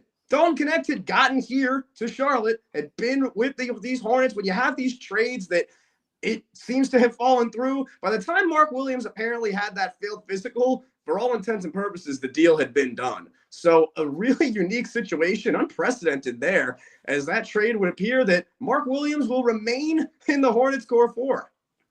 Yeah, Shane, it just concerns me, and it would feel like such a Charlotte Hornets thing to do. And this is not blame to the organization, just something that happens to the Charlotte Hornets. It's like coming in second in the year in the lottery that Victor Wembanyama is available. If Dalton Knecht either has a phenomenal back half of the season for the Lakers, gets traded somewhere else, and has a phenomenal season and career somewhere else, a couple of years down the line, we could be looking at this and saying, come on, Mark Williams, if only you could have passed a physical, that guy could have been a Charlotte Hornet. We won't know for years to come on that one. Cole there was talking about drawing eyeballs here, and I want to steer you back over towards NASCAR. Is ESPN doing any favors to NASCAR when it comes to pulling a mainstream sports audience to watching the sport? I mean, can you speak to the relationship? And I know that NASCAR has been embedded with Fox for a very long time, but there seems to be an utter lack of a relationship between ESPN, the biggest sports platform in the world, and NASCAR. ESPN has its contract with Formula One racing right now, so obviously that is what it's really pushing among the motorsports. That being said, you saw a lot of NASCAR be promoted throughout the season at various points, but you've noticed it really comes even if Jimmy Johnson qualifies a certain way at Daytona this coming week. That'll be something, because they know that would appeal to a lot of the national audience that's known Jimmy Johnson for so long. And none of these current Cup guys, even someone with the stardom of Chase Elliott, just have that kind of power that ESPN would look at them as somebody outside of being a NASCAR guy that the NASCAR audience would know and recognize, where you have some of the older names that appeal to that mainstream audience. And that is clearly how ESPN sees it. But something that's good that's going on this year with Fox is that Fox Sports is now the home of IndyCar as well as NASCAR. And it's had some good ads, including with Tom Brady in them, along with Joey Logano. You've had Joseph Newgarden, and it's kind of promoted motorsports themselves, the NASCAR guys alongside the IndyCar guys. And something that I think really could continue is the Indy 500 and Kyle Larson trying to do the double again, bringing motorsports together and then bringing that to that mainstream Fox TV audience. I think is kind of the direction we're going toward there. Shane, it's really interesting. And by the way, Tolos, do us a favor. Follow Shane on Twitter, on X, if you have not done so already. He's a fantastic follow at Shane_Connick. That's SHANE_CONNUCK on X. The Daytona 500 on Sunday. We know we have qualifying, the duels on Thursday night, Shane. But it seems like that, the people that I talk to, that my friends that are in the NASCAR, obviously we know Joey Logano got the last laugh last season.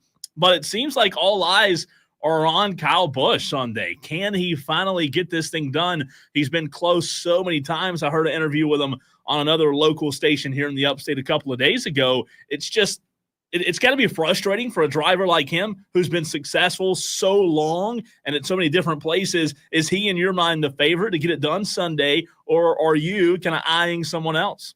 I'm eyeing somebody else, but this is the year that Kyle Busch returns to victory lane. If it's not happening at the Daytona 500 after Kyle Busch took the white flag at Daytona the last time we were there, it's happening sometime early this season.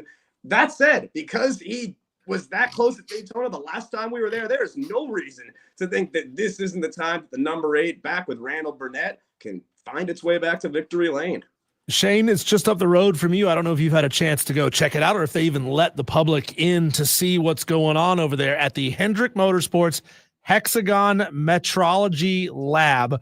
What the heck is this thing? I've read up a little bit, but I want you to enlighten the audience on this. Is it a technology that only Hendrick teams can use? Could you see it making its way into something that all teams have available to it? And what will it actually mean on the track? Unfortunately, I wasn't able to make it over when Hendrick was unveiling that recently last week. But this is the kind of innovation that all these teams are looking to do. And Hendrick, with the biggest shop, the biggest 4 Cup Series teams, as large as any team in the series, this Hendrick Motorsports comes up with different innovations like that, and as even NASCAR moving in a different direction with electric cars that it's starting to have out, is starting to have it on the pace car coming up soon. A lot is going on, and Hendrick Motorsports at the center of it. Shane, what did you make of the clash a couple of weeks ago at the Coliseum? I know that was it seemed like a race in slow motion as I watched it. Newsflash, it wasn't in slow motion. It was in real time.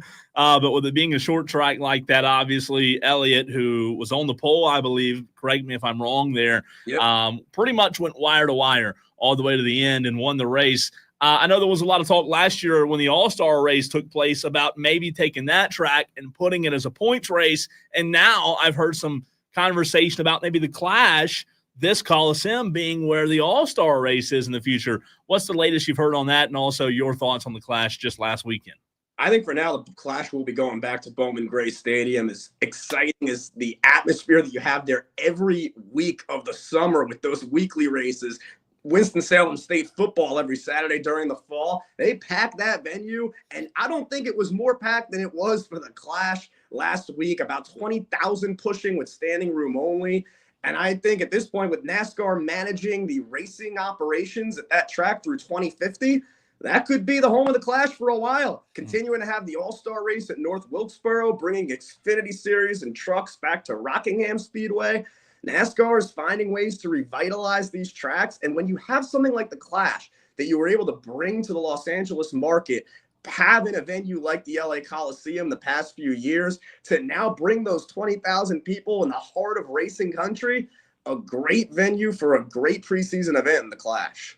at Shane_Connick. That's where you can find him on Twitter. We ask all of you Tolos who are on Twitter to go find him and give him a follow. Speaking of clashes, I think one of the most compelling and interesting things that happened in all of NASCAR last season, obviously, was the fight at the All-Star race between Kyle Busch and Ricky Stenhouse Jr. What are you hearing from NASCAR as far as how long or short of a leash are they going to be willing to give these guys just to kind of let them be themselves? I know they don't want to turn this thing into wrestling where it seems fake, but if you got guys out there who are fierce competitors and they're getting after each other, that's compelling. They're going to be talking about that on all the major sports platforms. So are they going to let these guys go just a little bit, or are they trying to rein that kind of stuff back in? Definitely trying to rein that kind of stuff back in. However, you got to note that even they are the first people who understand the number of views and the attention that brings to the sport when you look at how certain things were handled last year after all of that. And so once again, NASCAR is already looking at the playoff format, not making any changes based on what we've had. However, making some new rules with situations like Kyle Larson last year, who decided to go to compete in the Indianapolis 500, making him miss the start of the Coca-Cola 600, and then never ran in the longest race of the season. Now, under the new rules, Kyle Larson would enter the playoffs with 0 playoff points. That's the new policy. Last year, the idea was they came up, he got a waiver, and it was all good. Now it's a bit harder for a driver to get a waiver. So yeah, NASCAR is trying to, it's a big precedent kind of sport, and they're seeing stuff like that happen and figuring out, all right, how can we write the rules so that it prevents this? Well, yeah, getting a viral moment like we had at North Wilkesboro between Ricky Stenhouse Jr. and Kyle Busch. Shane, I want to get to 2311 in a few minutes, but first let's start with Joe Gibbs. A really interesting story there with Denny, the driver, not Denny, the owner. 1,300 plus laps led in Daytona, the most ever by any racing team. And you've got a driver, in Briscoe and Hamlin who I believe it's been 18 points races since either of them have found victory lane. So it's interesting that Joe Gibbs' teams have had such success leading laps at Daytona, but in the next-gen car, Denny Hamlin at Daytona really hadn't figured this thing out. Do you feel like Denny the driver, we'll get to Denny the owner in a little bit, but Denny the driver in this new next-gen car at Daytona, you feel like he can finally figure this thing out this Sunday? I think he can. Denny is always a force on almost every kind of track that we go on, especially throughout the regular season. And that number 11 team, now working with crew chief Chris Gale, who had been crew chief Gibbs' number 54 team. Former crew chief Chris Gabehart moves into a competition director role at Joe Gibbs Racing. They are putting everything into that number 11 team, and the rest of JGR is advancing as they always have. I'd say this could be as strong of a year for Denny Hamlin and the 11 team as we've seen. Brian Pettit on the stream gets in and says, I just followed Shane Connick on Twitter. Congratulations. Thank you, Shane. Thank you, Brian. Congratulations to Shane. All of you Tolos, go find him at Shane_Connick. Shane, a lot of NASCAR fans are deeply rooted in their history and their own fandoms over the years. You and I have had a chance to hang out a couple times. You and Cole have had a chance to hang out a couple times. Can you go back and give our Tolos a sense of where your love and interest in NASCAR really began? And like as a kid, which drivers, which teams, which cars really captured your imagination? I love the sport. I do. And I grew up watching all different sports, following all different sports. And when I was in college at the University of Maryland, we went on a trip to Richmond. We went 3 hours down one morning to go cover the NASCAR race at Richmond. Ended up being won by Kyle Larson a couple of years ago. And being around Jeff Gordon and being around all of these different people up close and on pit road and all the experiences that you get when you go to a NASCAR race for the first time was just incredible. Something that I wanted to keep being a part of. And it is an incredible sport, and continuing to be around it now with the Charlotte Observer. I've seen it from being just a sports fan, seeing it to being somebody following NASCAR a bit, seeing it to being somebody who covers NASCAR in various capacities over the past few years. A great sport, and always great to be around it. Speaking of being around it, Shane, I got to give him a little credit, Diesel. He helped me toward the end of last season get my credentials straight for this. I mean, it's like 19 different, organizations you have to get credentials with, and 17 background checks to get a credential, and all these different tracks, Shane, are owned by all these different people. So appreciate you. We love having you on the show. We talked about Denny Hamlin a minute ago, 23-11. Bubba Wallace and Tyler Reddick were really good at the Clash. However, Tyler Reddick hasn't really been good in Daytona. I know there are a lot of people who do believe that Bubba top 5 might be, a lot of people bet top 5s and or top 10 finishes, that Bubba might be a good bet there. Reddick probably has to answer the bell more than Bubba does with 23-11 Racing. Plus, they bring on their third driver this year and a rookie, and Riley Hurst. Talk about 23-11 Racing Sunday at the Daytona 500, and if in your mind Bubba has a legitimate shot to go and get this thing done on Sunday. I think he does. Bubba with a new crew chief now, and Charles Deneke after Booty Barker moves into a bigger role, competition leadership role at 23-11 Racing, which, yes, adding that third team. Riley Herbst taking over the number 35 car. I think this is a team that we should really watch out for this year. Tyler Reddick last year, the regular season champion, pretty much ran away with that. And Bubba, a number of strong finishes of his own as he has in the midst of a big winless streak, figuring that could very well come to an end this year. But having those 3 cars as one of 4 teams that is now expanded to have another charter, 23-11, I think at the center of that, when you look at Front Row Motorsports and you look at Spire Motorsports and these new teams, 23-11 has been doing this with Tyler and Bubba, and focusing on having Tyler's success come from having Bubba help them have strong finishes too, and have both those cars really work together, as basing off how JGR had run things with a multiple car organization. 23-11 could be a big year for them, especially starting here at Daytona. Shane, just an open-ended question here for you. Is there another storyline or 2 or 3 that you're kind of really fascinated by? We talked about Hendrick. You just talked about 23-11.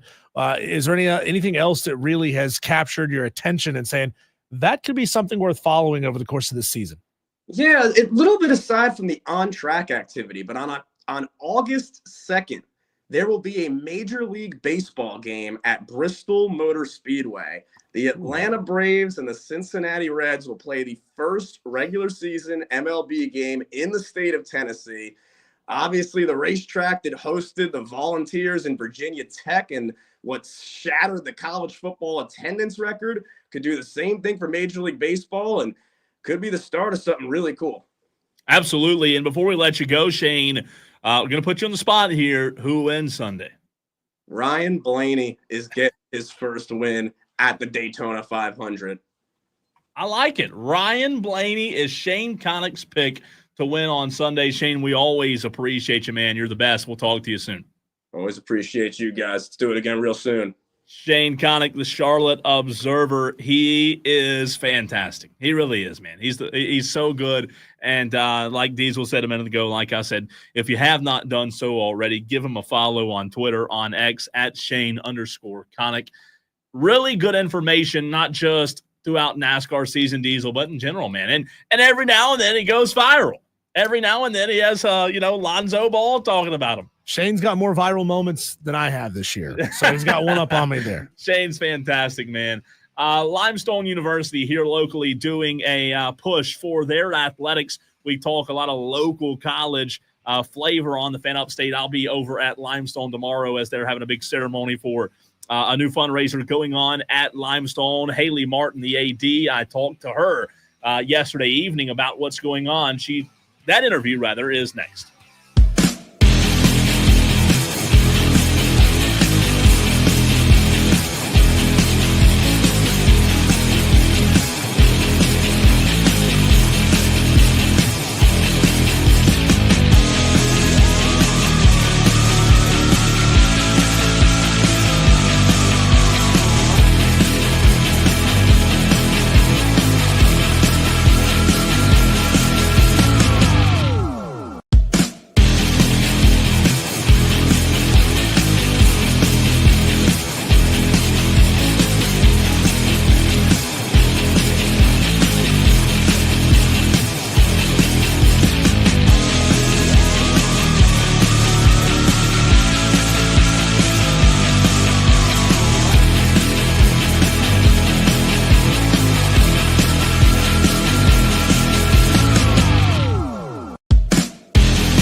Cole Bryson on the Fan Upstate, being joined now by Haley Martin of Limestone University to talk about something really awesome happening in the very near future. Haley, how are you today? I'm doing fantastic, Cole. How are you tonight? Thank you for having us on. As always, supporting Limestone Athletics. We certainly appreciate it. Absolutely. Anything we can do to promote you guys, promote the university, and continue to spread the word about what you guys have going on. We appreciate the opportunity to do so. Limestone, Haley, University, to unveil plans for a championship-focused athletics campaign. This is up on the website at limestone.edu. You can see the article there. Want to give the floor to you, Haley, and let you talk about this before we get into the weeds of what you guys have coming up. Yeah, very exciting times for our university. Just in general, you know, we just recently inaugurated our newest president, Dr. Copeland. Super excited to have him on board, and, you know, several new cabinet members as well. And with this, you know, we now have the opportunity to sit down and discuss long-term plans, and to discuss things that we really need to provide to continue to provide the best student athletic experience that we can. And so this championship-focused capital campaign, which right now in phase one, is a $1.5 million campaign. And so we are hoping to renovate our Center for Athletic Excellence, which is a annex part to our current field house here at Bob Campbell Fieldhouse, our Timpkin Center hardwood court, which serves 7 of our athletic teams. Over 100 student athletes desperately need a new court. Saints Field Stadium seating. If you've been to a home football game, quite a very unique experience. I always say it's the most unique experience in all of Division II football, but desperately need some seating there for our fans, because we do continue to attract several fans, especially with our concurrent 3 winning seasons that we've had. And then our baseball stadium, we're hoping to put up an outfield wall padding there, just for provided extra safety, so that our outfielders, you know, can not be scared to jump up and capture those home runs from actually becoming home runs. And then we have various naming opportunities as well. But one I'm excited about too is our softball facility upgrades. We recently brought our softball field back to campus, so the Jimmy Martin Field. And again, it was in phase one, just to really get the facility back on campus. And there's still some needs with that as well. So some permanent dugouts, batting cages for our student athletes.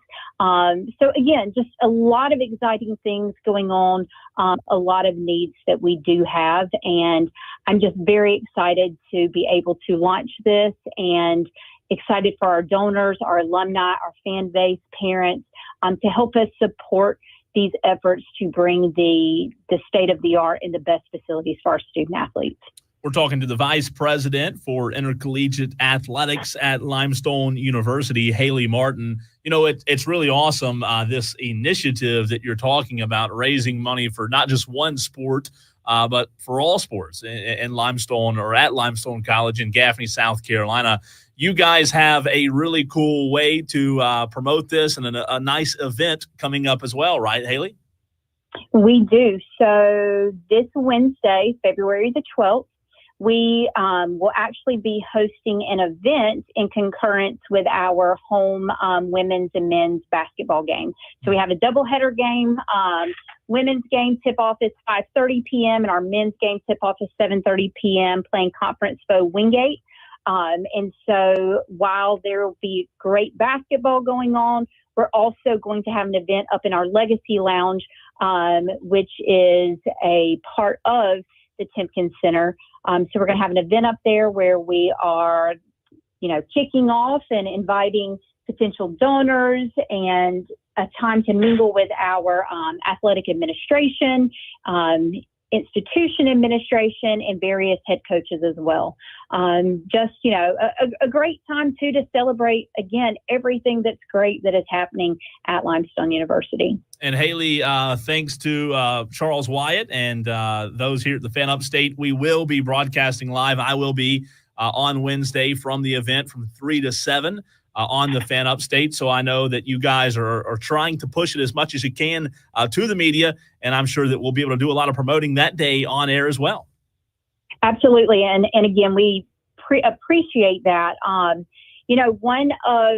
One of the things that, Charles works really hard on, and so does our sports information director here, is to just get the word out. I think that, again, I can say this from being a student who was, from a place not so far from Gaffney, South Carolina, grew up just right down the road. And, until I actually stepped foot on this campus at Limestone, I didn't realize, what a gem we have here in the Upstate, and how critical, Limestone is for not only the Cherokee County community, but for the state of South Carolina. We have a large part of our students are from South Carolina, and 344 of our student athletes right now are from South Carolina, and 42 of those are from Cherokee County. So again, we just have a huge impact on the Upstate, and anytime that we can, get that word out to the local media, it's always valued and appreciated.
You know, Cole, I would say it's painful to watch someone develop CTE right in front of our eyes.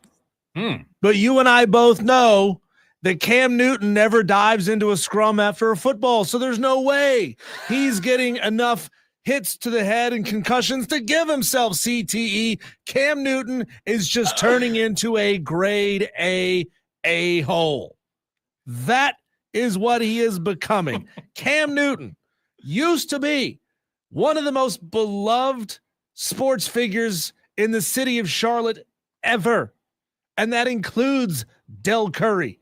That includes greats like Larry Johnson and Muggsy Bogues and Alonzo Mourning and guys that have come through the Carolina Panthers organization and NASCAR guys who were born and raised in and around the Charlotte area. And he is doing everything he can possibly do, Cole, to throw it all away. And I simply don't understand what the hell it is that Cam Newton is thinking with his comments. You give every that man time a microphone, Diesel, and boy, it's just proof that some people don't need to be on television because he is screwing his legacy every chance he gets. You remember a couple of weeks back, it's said couple of weeks. It was like 10 days ago, 11 days ago. Cam Newton was on Stephen A. Smith's show. Yeah. First Take. And he was saying, I'd rather have an MVP. I'd rather be known as that guy who went out and had a crazy season than be known as a Super Bowl winning quarterback. Because he said, with all due respect, and he listed off a handful of guys that he's not impressed with their NFL careers. He's like, those guys have Super Bowls. Why would I want to be associated with those guys when I could have NFL MVP on my resume? He did. Cam is, you know what, for as much as people dislike Cam, and I don't love Cam, I will admit that, but I will say, I believe I said this the last time as well, I at least respect his honesty because he doesn't, you know. I don't even know if he's being honest. I think he's being honest. Genuinely don't believe this guy is being honest. I believe he's saying everything he's saying to incite the audience and make them say, oh my God, can you believe Cam Newton said well, that this might today? be true. I mean, and it's working. It's ratings. We're it's talking working. about it, right? Yeah. So he went on Travis Hunter's podcast because, of course, Travis Hunter has a podcast. And they were talking about what it's like being the number one overall pick. And here's the thing, Cole. If you're paying attention to the first 10 seconds of this 49-second clip, you're going to hear Cam Newton be 100% wrong about everything he's saying. And you'll hear it in the first 10 seconds. Here's Cam on Travis Hunter's show. When I was the first pick, I went into a locker room of losers. How did you handle the pressure of being the top pick? Let's put it in perspective. You're the top pick because what? Where you play? No. You're looking at it from a personal situation. No, Cam. You're the top pick because of the way you play. You're the top pick. He was disputing because that? you were elite in college. Your play in college earns you the number one pick. Yeah. So Cam Newton is completely wrong about everything he's about to say here. Cam continues. I'm talking about from the professional situation. You're the top pick because that was the worst team in the NFL the year before. No, you're the team that's got the first pick has the first pick because they were the worst team in the NFL. They picked you because of your play in college. So Cam Newton is wrong, flat out, unequivocally wrong about everything he's going to say throughout the rest of this clip. For me, I wanted to be the number one pick. You could potentially be the first pick, but bro, you have no way of impacting the game like a quarterback does. You can lock down the number one receiver. You can make impact plays on offense all you want, but it's still not like a quarterback. My issue is when I was the first pick, I went into a locker room of losers. Guys didn't know how to win. Guys didn't know how to prepare. It was a culture shock for me. The games don't mean a lot to a lot of people in the league like you would expect. It's just money. Not everybody has capabilities to be impact players. They're just So if you could see the look on Travis Hunter's face, he's confused about everything that Cam Newton is saying throughout the rest of this interview. Like when he asks the question, or when he answers Cam Newton's question of how do you get to be the number one overall pick, Travis Hunter's got this big smile on his face. Like he's talking about, he's thinking about himself. He's like, man, I was great in college, so I'm going to go get this number one overall pick. And then Cam starts spouting off a bunch of BS about, well, you can't be an impact player if you're not a quarterback. And Travis Hunter's just staring at him. Like, the hell is this man with his stupid hat talking about? What is he even saying? Yeah, I think there's a lot to unpack there. If you don't mind, will you go full length of the video and go at Yes. play it one more time so I can and try to unpack, because there's a lot there. One more time. Sure. Here we go. When I was the first pick, I went into a locker room of losers. How did you handle the pressure of being the top pick? Let's put it in perspective. You're the top pick because what? Leave play. No. You're looking at it from a personal situation.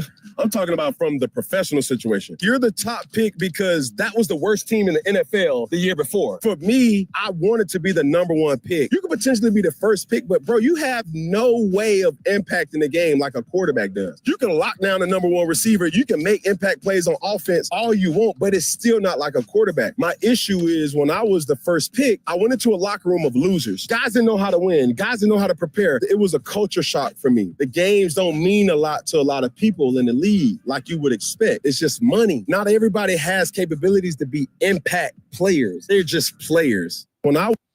So it's interesting. There you go. You got a potential number one overall pick. It's probably not going to be number one overall, but there's a very good chance he goes 2, and he is almost assuredly going in the top 3. Travis Hunter is being told by Cam Newton, a guy who can't even show his face in the city of Charlotte anymore because he's pissed everyone off so much. He's being told, oh, you're not a quarterback, bro. You don't really matter. You can't impact the game the way that I can, because the way that I did, because I'm Cam Newton.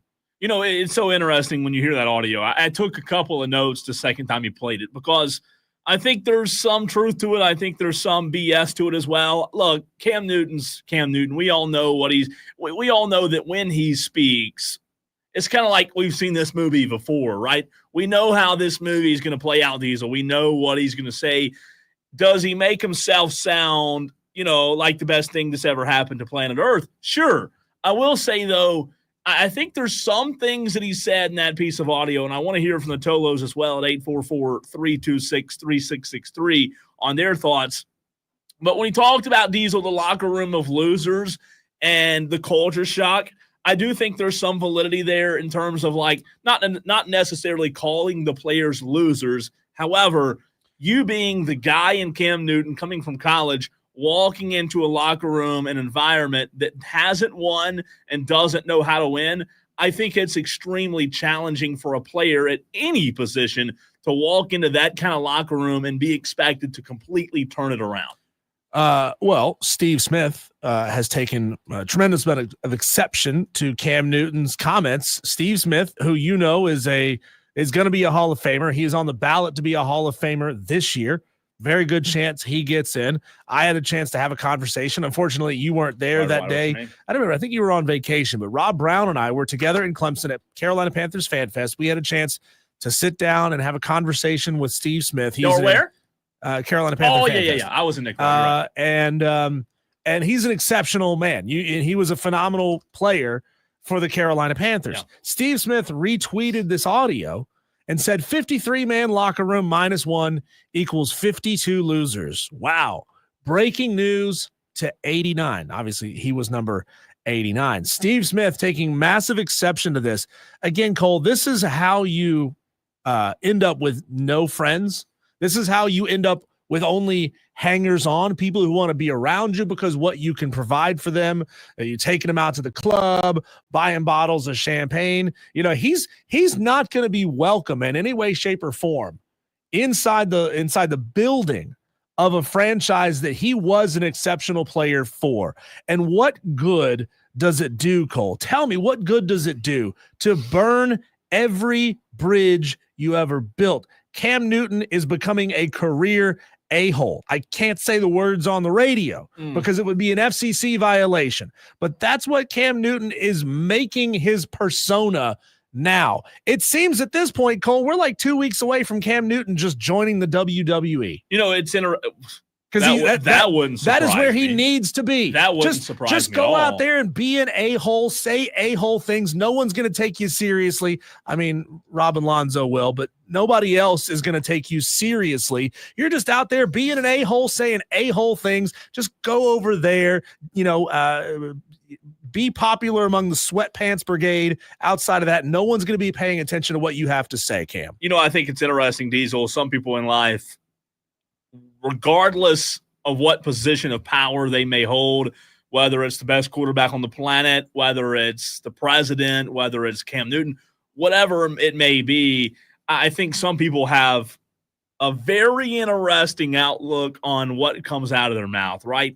I think in this situation, my opinion, Cam Newton is so outlandish that everything that he thinks, Diesel, comes out of his mouth. I think Cam, if he cared about burning bridges, maybe he does it. Maybe he just flat doesn't care what people think. And if that's the case, whatever. I think Cam should just learn, hey, you don't say everything you think, right? Because I think things all the time that I shouldn't say. It happens every day. It happens every hour. However, you've got to be able to control what you say. To your point, even though there may be validity in the locker room of losers take, even though I understand what he was trying to say, you don't say that. That makes you sound like an a-hole. To your point, it makes you sound like a piece of garbage that you're calling everybody else losers. He's saying, I'm the only winner in this locker room. And I get it. He won a national title at Auburn, but he also got bounced from school to school to school because he was stealing laptops or something. Like, Cam Newton, you were a loser before you got to Auburn. I don't even know what you're talking about, man. Like, you had unprecedented physical ability. Outside of that, mentally, right here, you were a loser. You ended up going to an NFL, a roster full of professionals, guys who were getting paid a lot of money to do this. Things weren't working out for them. They weren't winning football games. But don't act like you're the only one, like you're the savior. Don't act like you're the savior coming into this franchise and the only winner who can turn this thing around by yourself. And again, I think people, in their opinion of Cam, is so diverse, right? In terms of so broad, in terms of what Cam did for you. If Cam really changed your fandom as a Panther fan, maybe you defend him. I'm certainly by no means defending him. I wouldn't go as far as calling him a loser before. He did win a national championship before he went to Auburn at his first school that nobody knows the name of. But I think Cam Newton just thinks that he's a lot I don't want to say that he thinks he's a lot better than he really is, because he was one of the best football players I've ever seen in my entire life at the quarterback position. Well, however, he just probably thinks that his doesn't stink. If you don't want to use the word loser, why don't you use the word felon? Because he was arrested on felony charges of burglary, larceny, and obstruction of justice because he stole a laptop from another University of Florida student. He was suspended from the team. He got busted from place to place to place. He found somewhere that would take him. He ended up using his physical ability to overcome his checkered past. And in some small way, I respect that. But not anymore. When you act like, I'm the only winner on this team and I saved this franchise. But, and again, I'm just playing devil's advocate because it's good to do that every now and then. What was Carolina without Cam, right? Like, he kind of did. Jake Delhomme took him to the Super Bowl. Yeah, but they, in a way, they had been a Super Bowl caliber franchise before. They were in dire straits. I get that. I'm not debating that, Cole. But you can't act like they never had anything going on. It's like if an elite quarterback were to be drafted number 1 overall to the Dallas Cowboys, and he came in acting like the Dallas Cowboys had never done anything else in their history, and he is the reason why the Dallas Cowboys were famous. I mean, you would take exception to that too. Well, I think the difference is the Panthers, in terms of winning, and I know it's a young franchise, they hadn't won. And I think, look, did he save the franchise? That's bold. But what is Carolina today in 2025 without Cam Newton? I mean, it probably would be similar to Cleveland. I don't know that, that any other quarterback, and Jake Delhomme did take him to the Super Bowl, and they lost to the Patriots right back in, God, whatever that was, 2005, 1914 feels like. But without Cam Newton, this franchise probably is still in the same spot they were when Jake Delhomme left. Dewey wants to chime in, which you can do at 844-FAN phone, 844-326-3663. What's up, Dewey? Yes, Cam Newton is a loser. He wears these stupid hats. He thinks he's He thinks he's a stuff. He says stupid stuff. He says dumber stuff than I do. and yeah, he went to the Super Bowl with the Carolina Panthers, but he couldn't get it done. He made a stupid mistake in the Super Bowl that cost them the game, and he couldn't own up to it. And when you're a first-round draft pick, and go to a first-round, you get your first pick, you go to a crappy team. Just ask Trevor Lawrence. He knows all about that. Cam Newton just needs to go away. And it's no way he'd be talking about him, because that's what he wants. He wants people talking about him. He's irrelevant. And First Take brought him on, right? For what, Diesel? For people to talk? I mean, look, I don't like the guy by any stretch. Don't think I'm a Cam defender or an apologist. But guess what he's doing? He's getting talked about. He's getting clicks. Mike Main on the text line says Cam is fishing for clicks. Cadillac says hard to listen to someone who wears his grandma's clothes. Michael asks, is Cam podcasting from his stolen laptop? That's bad. That's funny, but bad. Hey, think about it this way, Cole. You've got what is he? Probably 38, 39, 40-year-old man going on a 20-year-old kid's podcast to maintain his relevance. Think about it that way. You got a 40-year-old former quarterback in the NFL who won an MVP, never won a Super Bowl, thinking, I've got to stay relevant by going on a 21-year-old kid's show and saying outlandish things. Tiger pal Rachel texted the show and said Cam could maybe get away with that if he had won that Super Bowl instead of refusing to fall on the fumble, which pretty much cost him the game. Texter from the 324, the Panthers are in the same spot no matter what. They're the Panthers. Spanglish for Browns is Panthers. Russell wants to weigh in on the conversation as well. What's up, Russell? Hey, what's going on, man? Y'all doing all right, Jay? Yeah, man. Great. Cam is a phenomenal talent, but for him to be, to say he is that's questionable because he hasn't played football in as long as he has. But either way, he was a phenomenal talent when he was playing, and I think he's just got an overinflated ego that should be quelled simply because the play where he gave up the Super Bowl essentially against the Broncos, I think nullifies any argument for him to say that he was the best thing to ever happen to Carolina or whatever it was he said specifically. Russell, I think that time he was out at a camp and a 12-year-old clowned him. Something snapped in his brain, and he said, you know what? I'll never get clowned by a preteen again because I'll be the biggest clown. Yeah. I mean, that's a fair argument. But, I mean, you were talking about Jake Delhomme. I mean, the Panthers have had Steve Smith, D'Angelo Williams. I mean, they've had a lot of talent come through that franchise. And for him to just be arrogant enough to say that he's the best thing to ever happen to Carolina, Russell, real quick, I will say this to your point. I agree with you on the perception and the inflated ego. However, I will say, in my mind, where Cam is right, and I hate saying he's right, no one else does impact. No one impacts the team like a quarterback does, right? As good as Steve Smith was, as good as Luke Kuechly was, they can't carry you to or take you to a Super Bowl. I think he's right in terms of the quarterback impacts the game and the team more than anybody else. That's really the only thing I think the only thing that I think is valid in what Cam said. Yeah, but do you know why Tom Brady won as many Super Bowls as he did? Because he elevated everyone around him. Yeah. Cam Newton's raison d'etre now is to bring everyone else around him down. And if he wants to talk about his time in Carolina saying, it was my job to come in and make everyone else better, help everyone else get better so we as a team could win football games, people love him for it. Instead, he's taking a very different tact. Thanks for the call, Russell. Thanks, Russell. You know what, though? It's interesting. Like, if that player has now left your team, I think a lot of Carolina Panther fans, Diesel including yourself, are like, to screw him, whatever. When he's playing for your team, I don't know if I remember this much animosity. Obviously, he was on a microphone every day. I had it. I had it when he would make stupid plays, go sit on the bench, on his head. Put a towel on his head, sit 15 feet away from his teammates, and act like he wasn't part of the team. I started disliking that guy from that moment. And that's why this doesn't surprise me because we all know who Cam's been, to your point about his.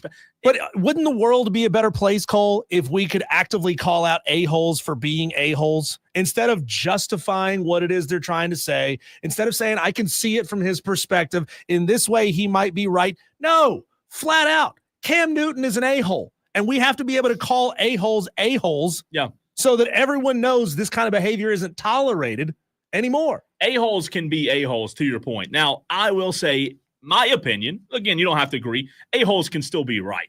And I think there's a few things he's right about. That doesn't mean I love Cam Newton. I think there are still a few things that he was right about. Again, you shouldn't say it, right? You shouldn't say. Well, it all goes back to, Diesel, it all goes back to right here. It all goes back, and I know for everybody on the stream that's not watching, you can't see, it all goes back to what's in your heart, right? Like, who are you? Are you the type of person that talks about other people in demeaning ways and act? Cam Newton's always been that type of guy that's bigger than everybody else, and that's why I say it doesn't surprise me. Texter says, what good is it to take the team to a Super Bowl and throw it away on a fumble you're too chicken to fall on? Just saying.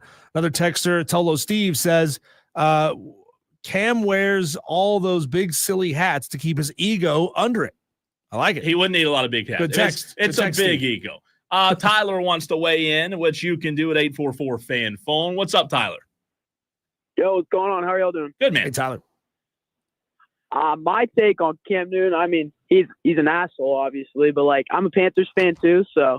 But, I mean, he's done so much for the franchise, I feel like there's a reason that he has that ego. Say that again. You feel like don't say all of it. Don't say a-hole again. Don't say all of it again because you feel my like eyes got big. Cole had to turn around and hit the dump button because you can't say those words on the radio. You said you feel like his success. Say that last part again. Did we lose him? We lost Tyler. Sorry, Tyler. Sorry, Tyler. Yeah, I think you said something to the effect of his success toward the franchise is why he feels. And again, you can be proud of who you are if you've done a lot in your life. That's great. Be proud of it. But for me, it all goes back to what kind of person are you? I mean, he's never been have we ever said, man, look how humble Cam Newton is? No, but we did. The reason why the city of Charlotte loved him wasn't because he was humble. They loved him because he used his enthusiasm and he won to uplift people. Do you remember how special it was when Cam Newton would run for a touchdown and he would run the ball to a little kid in the front row? Sure. That's why the city of Charlotte loved him, not because he was humble, because he was positively exuberant. He has pulled an exact 180 from being positively exuberant. He's gotten a big ego, and I do believe, Diesel, that everybody can agree with that. His ego, I don't know that it could fit in this room. It's a large ego. So it's interesting, though. Good interaction from you, Tolos. Appreciate the calls as well as the text. Y'all are the best. Let's keep the conversation and interaction going. In the next segment, Diesel, I have an idea for the Super Bowl halftime show. Everybody complains about it every year, right? I've got an idea. That's next.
234 Tolos in the stream right now. We love to see those numbers in the hundreds, Diesel. Not just 20, not 30, not 40, not even 100. 234 watching right now.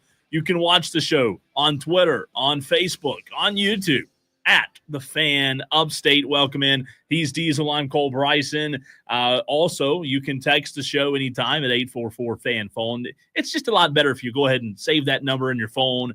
That way, you don't have to type it every single time. You can save it as The Fan Upstate or Cole Sucks or Diesel Sucks. Whatever you want to save it as, save the number in your phone because you will continue to text the show a good bit. Turn it on, leave it on. That's what we ask you to do right here on the Fan Upstate. Diesel, it's so interesting. We talked about the halftime show of the Super Bowl yesterday. And the first thing that I find fascinating before I give you my fix to the Super Bowl halftime is that I've been alive every single time I tell or you say or I say how young I am or my age, people are, oh my gosh, I had no idea he was only in his 20s. The 20 some odd halftime shows that I've watched. You know what's consistent about every single one?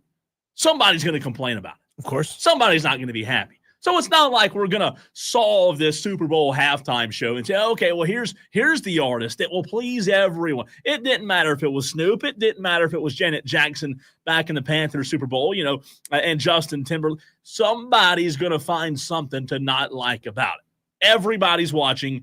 Everybody disagrees. That's the way it's going to work. Well, it was Wayne Campbell from Wayne's World who said Led Zeppelin didn't write music that everybody liked. They left that up to the Bee Gees. Yeah, not everybody's going to agree on it, right? This world's so big. Like I said yesterday, you have way too many people, way too many opinions for everybody to say, oh, what a fantastic halftime show that was. Wasn't that just fantastic? Wasn't that just uplifting? I mean, you can't. People don't like the national anthem. People don't like the color of the helmets. People don't like the scoreboard. People are going to find something to what about. However, let's just do this. Here's my fix. Tell me what you think, Diesel, as well as the Tolos out there. Good, bad, or you don't have a really opinion on this fix to the Super Bowl halftime show. Every 4 years in America, we do what? Vote. We vote on a president. And every 4 years when we vote on a president, guess what happens? Some people are really happy. Some people are really upset, right? Did last year, did everybody finally come? No, nobody came together. Every single election, people are going to be happy. People are going to be upset. You're not going to please everybody. But let's just go ahead. My idea to the halftime show is let's implement. You know how in November everybody goes to the polls? Let's implement a voting system where we as Americans, we as the Super Bowl is watched Diesel worldwide, right? In every country I'm sure of.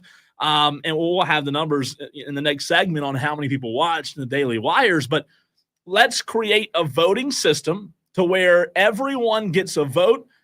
I don't know who chooses the Super Bowl now, but whoever chooses it now, how about they come up with 6 to 8 different artists? They put them in a pool. They, maybe even during the dog days of summer when we have no football, you and I are sitting at home on a random, Thursday night in June? And what are we watching on TV on a random Thursday night in June? We're watching the Super Bowl halftime candidate debate show. Why? We need content. We need something to talk about. We need storylines. Let's have a vote on who is the next Super Bowl halftime performer. Will everybody be pleased? No. But at least we can make it entertaining. At least we can make it fun. At least you and I will be able to talk about it throughout the course of the dead season. Let's make this thing. I mean, we have these roasts, right, with Tom Brady and all these NFL players, and let's make this thing comical because the presidential election is every single 4 years. So why not vote on the Super Bowl halftime show? Do you hate it or love it? I think you're onto something here, Cole. Come on. You have an 8-way national battle of the bands where it's multiple genres. Anybody can be. I mean, polka's never going to win, but they're going to keep trying, and it's admirable, right? Kind of like the Cleveland Browns. But you put all 8 of them on a TV show. Yes. And then the top 4, no matter what genre they are, they all get put together in a halftime show. And they now have like 6 months to figure it out. Yes. You got 6 months. So if it's like, let's just say it's Snoop Dogg and Metallica and Luke Combs, you got 6 months to figure it out, guys. Get it done. And if you've performed in the Super Bowl halftime show, you're not eligible to perform again, or you're not eligible to be on you're not eligible to be on the ballot again until like 4 years later. So, and then boom, I love it. Me and you we could formulate this. We could sell it to CBS or ESPN or Fox or whoever wants to buy it, right? The rights to it. We have the show. It's a 8, 10, 12, 14-week show. It starts it's February, March. It starts in May. It goes through, the summer during the week. I love it. Have you ever heard of Eurovision? It's a European songwriting competition. It sounds like a joke. It's not a joke. This is a real thing, okay? Every country in Europe submits an artist with a song to be in this continent-wide competition. They even made a movie out of it. Starred Will Ferrell and blanking on her name. She was in Jennifer Aniston. No. It's the girl with the big mole on her neck. Cute actress. She was me. I'm not the one. Yeah. She was in Wedding Crashers. She was like the girl that Owen Wilson was going after. Okay. Anyway, Rachel McAdams. Okay. They were the Eurovision team, and they had to write this song. They were Iceland, who had never won Eurovision before, and they came together and they made the song. It was a cheesy movie, but that's not the point. But have it be an American Eurovision, and the winners get to play the Super Bowl halftime show. You know what we do? I mean, you and I, and look, I'm not saying that presidents don't affect our everyday lives, but you and I and everybody else during the fall, we sit and watch presidential debates. Why not? I mean, this could be fun. It's not that serious. However, there are pretty big implications, right? Because Luke Combs may not be performing if he doesn't do well on this whatever random night in June. I mean, in the dead time of sports, yeah, you have baseball. Yeah, you have the NBA finals coming up. But I just think that I don't know why, and maybe it'll never happen, but there's somebody somewhere, some outlet, some organizations, Diesel, that could make millions off of this. I mean, can you imagine the shows? The NFL has done a great job dominating the schedule, the sports schedule. I mean, they've got a big-time event just about every month, right? They do the season, they end that, playoffs, boom. Super Bowl in February. A couple months later, you got the draft, the combine. And then a couple months later, you got the draft. And then boom, you're back into preseason football again, right? So this is a brilliant way. You're onto something here. The NFL needs to be in on this. They need to use this as a way to dominate and to get eyeballs great. I mean, think about this. You got teenage girls, like football fans, kids, sons and daughters. You're giving them a reason to watch the game because you're talking about it throughout the game. You're talking about it during commercial breaks, half times, all that, et cetera, and then they got to figure it out. I think that's great. You could involve the players. Ooh. Like during the Let show. them nominate? Right? Yeah, I mean, involve the players. Get Tyreek Hill up there.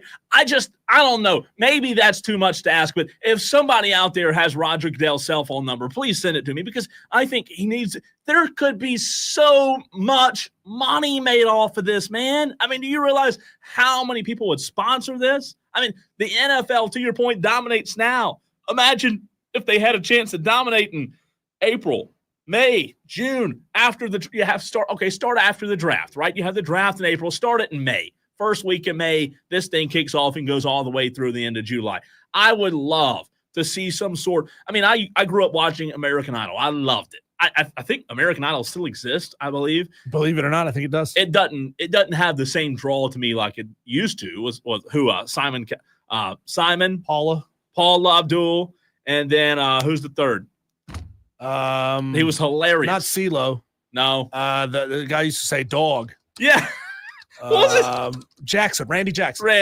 That was the best. I mean, it was the best judge the best cast of judges ever. That was NBA on TNT before NBA on TNT. So can you imagine if you had that with a little football flavor? Kind of energy? I like it. I mean, could you imagine Slayer having to perform with Justin Bieber because that's what the fans voted? It'd be hilarious.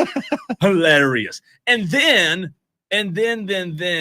Roger Goodell takes you and I on Wire to Wire and makes us, the NFL's top watch show because we came up with it right here on the show. And I hope Roger Goodell's listening. I'm sure he is because that's what he does. He listens to Wire to Wire. But I just think it'd be fun. It'd be comical.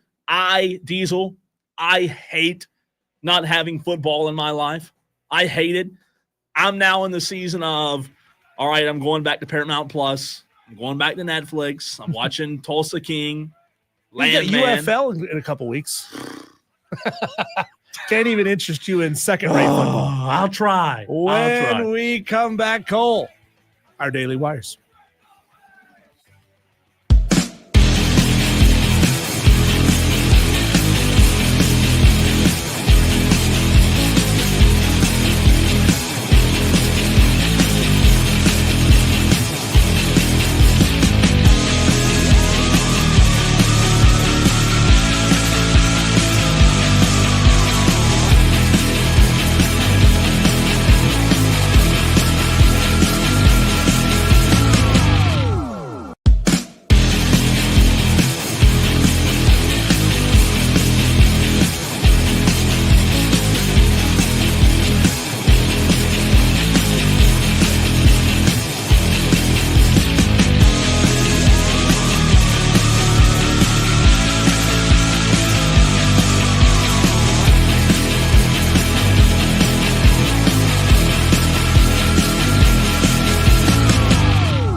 So much happening in the sports world, Cole. We get to it all in one segment that we call our Daily Wires. Here's the buzz happening around the sports world. The NFL announced the Super Bowl averaged 127.7 million U.S. viewers, a number that represents a 3% increase from last year and the second year in a row that they have reached record numbers. It was televised by Fox Deportes, and Telemundo, and it was streamed on Tubi as well as the NFL's digital platforms. As impressive as that number is, Cole, Kendrick Lamar's halftime performance averaged 133.5 million viewers. So 6 million more viewers watched the halftime show than the game. How about that? That makes it the most watched halftime show on record. Alabama wide receiver Ryan Williams has signed an NIL deal with the nail polish brand Sally Hansen. I'm surprised Caleb Williams didn't do that first. I know. I knew you were going to say that when I put that on there. I really did. That is hilarious. But, hey, green's green, right? Money's money. Yeah, whatever. Hey, football players have little sisters. There you go. Football fans have wives. North Greenville baseball arrived back from Hawaii today and remain unbeaten on the season, off to an 8-0 start to begin the 2025 season. Their next series is this weekend on the road at Shorter University. Imagine going from Hawaii to Shorter. Imagine going from Hawaii to Rome, Georgia. And that's where you ever been to Rome, Georgia? Never have. It's pretty, man. It's really pretty. We'll have Landon Powell on soon. DU2 baseball starts a couple of weeks prior to D1, but we've had Landon on before. Obviously, everybody in the college baseball world knows who Landon is, so we'll have to get him on soon. Luka Doncic made his debut last night with the LA Lakers, played 24 minutes and scored 14 points. They beat the Jazz 132-113. The Lakers are now 32-19 on the season, and you like them a lot, Cole, as a team that could make a deep playoff run. Yeah, I do. They don't have a rim protector. That's my biggest concern, but there's so much firepower now on that team, and the way that they can share the basketball and the lobs, they're going to be dangerous, I think. I really do. On the other side of that trade with Luka, the Dallas Mavericks, they are having to take steps to crack down on fan backlash and negativity over the Luka trade in their arena. One fan last night was escorted out of the arena for holding up a Fire Nico sign, but they can't just bring the sign in because it's against the rules, Cole. The fan snuck the sign in, pretended to sing on karaoke so that they could get on the Jumbotron, and then quickly whipped out the sign that said Fire Nico. I think that's brilliant. That's awesome. That is brilliant. Put that dude in a Loge box. Don't put him in the penalty box. That is so great, man. They had a protest the other day downtown. A literal protest. They're ticked off. Oh, man, that's next level troll job right there. Congratulations to that fan. The Charlotte Hornets have been in contact with the NBA as they explore options to dispute the LA Lakers' failed physical assessment of center Mark Williams. The Hornets are considering their next steps and weighing avenues to challenge the Lakers' evaluation process or seek alternative resolutions with the league office. That's going to be fascinating, Cole. You know, it's like, here, take this player. No. We don't want that player. He's out of shape. No. You have to take the player because you already signed the deal. This is going to be really interesting to see how this works. And, you just got Mark Williams and Dalton Connect, just ping pong. Imagine how many flights those two are going to take while they figure this thing out. I just feel bad for them, the people, because at the end of the day, they're people. They're human beings, and they're just being sold off. It's a business. Neither team wants them. It's sticky, man. It really is. Cole, this is big. Kellen Moore has been hired as the new head coach of the New Orleans Saints. So just when you thought maybe Philadelphia was going to build a little mini dynasty, go on a run there, snatched right out from under him. Yeah, that's big time. Everybody saw that coming. We talked about it last week, but Kellen got his head coaching job. I wish it was for my Cowboys, but unfortunately it's a little bit east. The LA Angels have reportedly signed 37-year-old former Dodger and Red Sox reliever Kenley Jansen. In 2024, he had 27 saves, good enough for 12th in Major League Baseball, 62 strikeouts, and a 3.29 ERA. Kenley's getting up there, man. He is getting up. Great player, Hall of Famer, but he's getting up there in age. Peter Tuiasosopo, Peter Tuiasosopo, the actor who played Manu Mana in Necessary Roughness, who also played 2 seasons in the NFL, has sadly passed away at the age of 61. His family revealed heart complications as the cause of death. That's awful.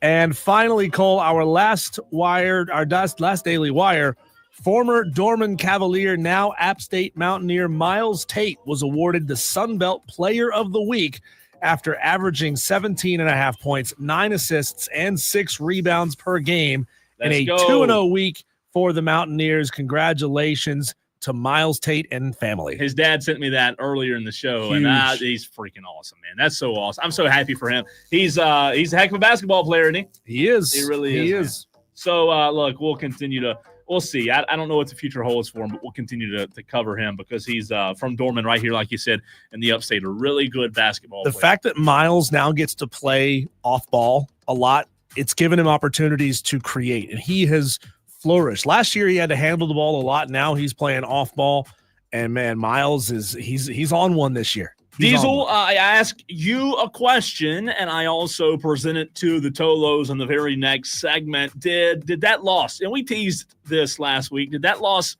for Sunday's or in Sunday's game, did that loss impact Patrick Mahomes' legacy? I need to hear from you, Tolos, as well at 844-326-3663. That's next.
Hour number 4 of the show coming right at you. He's Diesel. I'm Cole Bryson. We appreciate you, Tolos.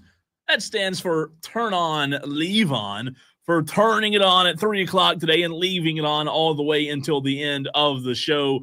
And look, for those that just tuned in, we appreciate you as well. We know it's a completely new audience this time of the day, 6 o'clock. You may be heading or getting off work, heading home. Let us know in this new audience that we're in right now where you're listening from.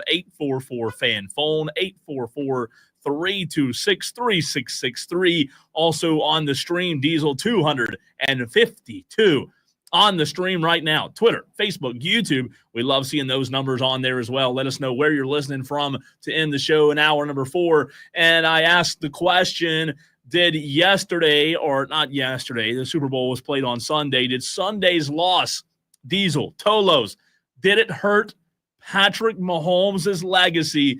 I want to hear your answer. The phone line and text line are both open at 844-FAN-PHONE, 844-326-3663. But before we answer that, Diesel is going to tell you how you can win a trip to Las Vegas. That's it, Tolos. Just sign in on the free Audacy app. You don't need to create a username. If you have Facebook, if you have Google, if you have other different ways that you can sign in, just sign into the free Audacy app. Start streaming wire to wire with Diesel and Cole Bryson. Stream it all the way up until 7 o'clock, and you will be entered in for your chance to win a trip to Las Vegas. Slam dunk in Vegas with the Fan Upstate. One lucky winner in this national contest is going to score a round trip airfare and accommodations for 4 in Las Vegas and $20,000. That's a whole lot of money right there. It's a whole lot of cheddar that you can take with you to Vegas. You'll be out there partying for the first 2 rounds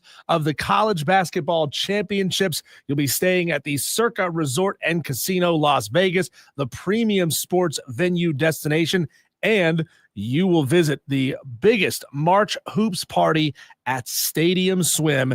It is an amphitheater made out of swimming pools. Think about that, Tolos, watching the first 2 rounds of the college basketball tournament. You with a cocktail in a pool, surrounded by beautiful ladies, drinking cocktails in a pool. Doesn't that sound like fun? All you have to do is sign in and start listening. You're already Toloing. Just Tolo on your phone using the free Audacy app. I'm going to show you just how simple this is, guys.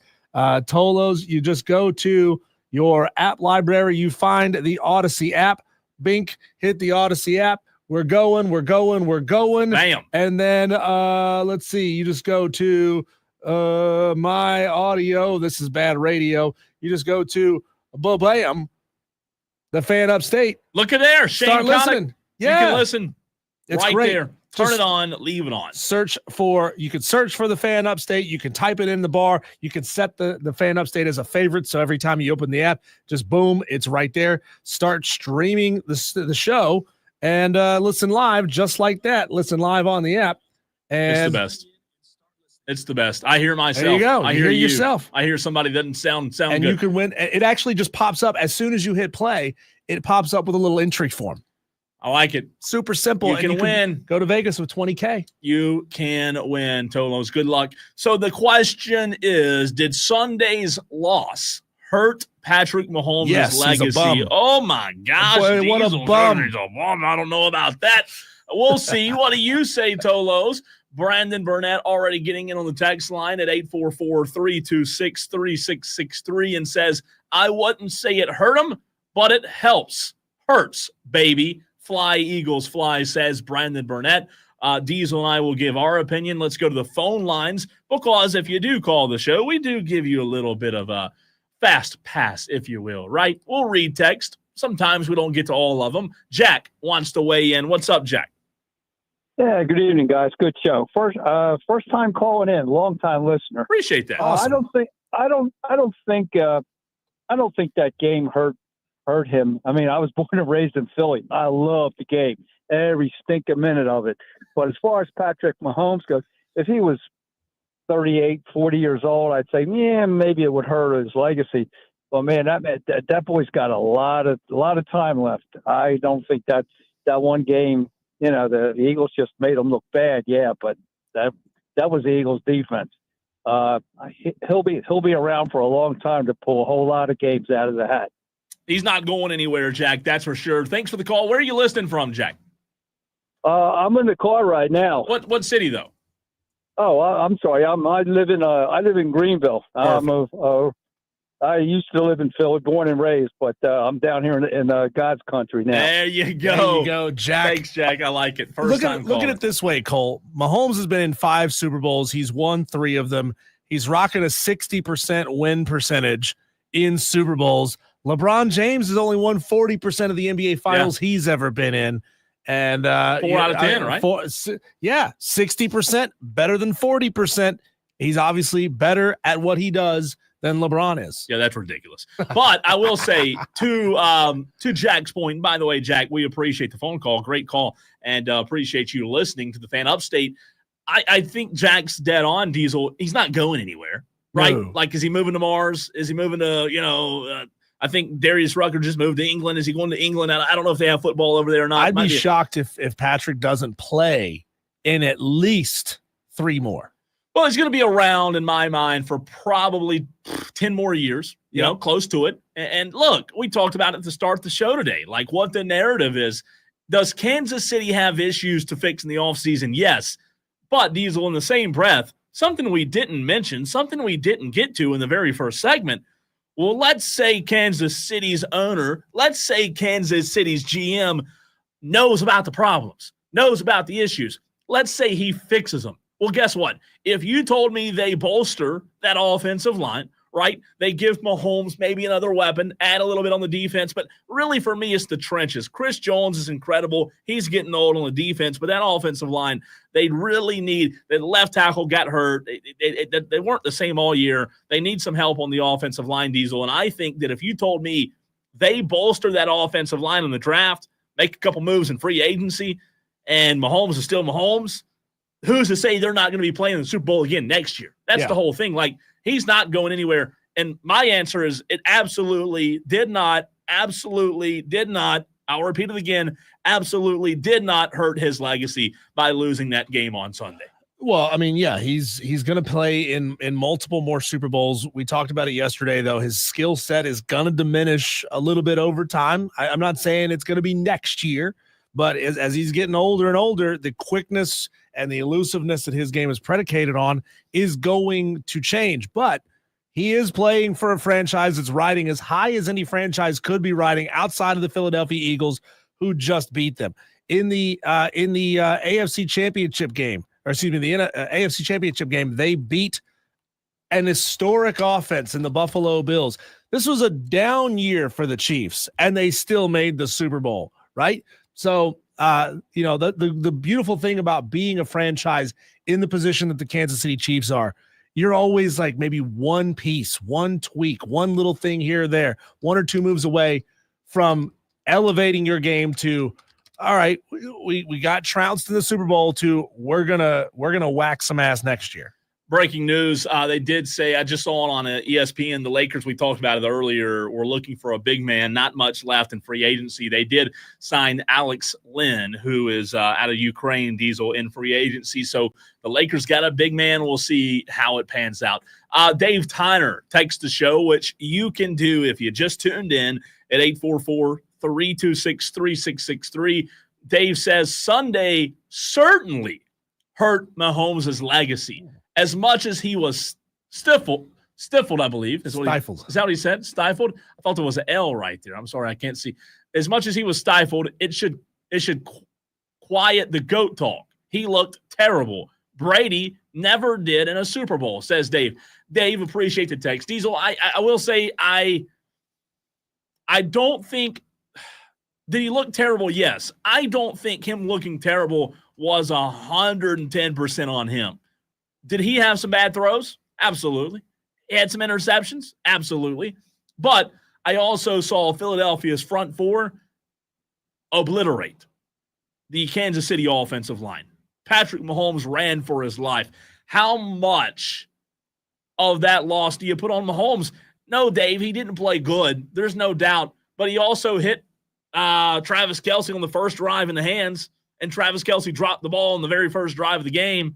Mahomes ran and ran and ran, and Josh Sweat chased him, and Milton chased him some more. So he didn't play well. But again, I don't look at it all as, it's 100% Mahomes' fault, because Diesel, at the end of the day, it's a team sport. Could he have played better? I do think he could have. But I just think at the end of the day, Tom Brady and his losses, LeBron James and his finals losses to Dallas, I mean, to me, Dallas being the worst finals loss he ever had in Miami, I think that it's a team sport. It's not Tiger. It's not it's not the PGA Tour where it's a one-man game. At the end of the day, it is a team sport, and I think Patrick Mahomes is going to have a chance to revive what happened on Sunday. Cole, I saw a video earlier this morning with a comedian. I don't know who the comedian was, but he was interviewing Tom Brady leading up to this Super Bowl. And Tom, over the course of this interview, starts to realize that the comedian is getting him to talk trash about himself. He's talking about a situation where you're down 7 points in a big game. You've got the ball on your 49 with 9 seconds to go. What do you do? And so Tom, over the course of this little clip, he's analyzing what a smart player should do in that situation, which is try to move the ball down the field just a little bit, make the Hail Mary throw just a little bit shorter, leave yourself a couple of seconds so you have one more try on the clock. In doing so, Tom Brady admitted that the way he threw that failed Hail Mary attempt in the Super Bowl against the Philadelphia Eagles a couple of years ago got him to admit that I made a terrible decision and that I didn't have the arm strength to get the ball to the end zone after all. Brilliant troll job. And I also heard Mahomes admit in the post-game interview, to your point about making mistakes in the big game, Mahomes admit that, look, the pass that got intercepted by Philadelphia and took back for a pick six, Diesel, by Cooper DeJean, it was a bad throw. He didn't see him. He just didn't see Cooper in that moment. So, I understand the critics, the people who say Mahomes didn't play well. It tarnishes his legacy a little bit. I get that. I understand that. However, what you also have to remember is we don't look at this when it's all said and done and remember the Super Bowl on the 9th of February in 2025 as being the end-all, be-all that defines Mahomes' career, right? No. There are, Diesel, you said it the other day, it's a 10,000-foot view, right? There are so many games, and if he plays for 10 more years, what could we I'm not saying we'll forget about this Super Bowl loss, but just like I said yesterday, both Super Bowl losses that Mahomes has had, the vision in my head is him running around like a drunk chicken because he had no protection, he had no time, and he made bad plays. But at the end of the day, those offensive linemen were not prepared for the front four of Philadelphia, and Vic Fangio made them pay. So there's so many ways to look at it. Well, if the Chiefs find their way back to the Super Bowl next year and they win this thing, the conversation isn't, wow, they won this one, but God, they got their asses kicked in 2025 in Super Bowl 58. They got their butts whipped over there. The conversation is then they overcame the adversity from last season and were able to get back on it and continue their winning ways. So that that loss gets turned into qualifying the next win and making it even better. That's if they win again next year. You know what I find fascinating? Let's turn it the other way. If they don't make it,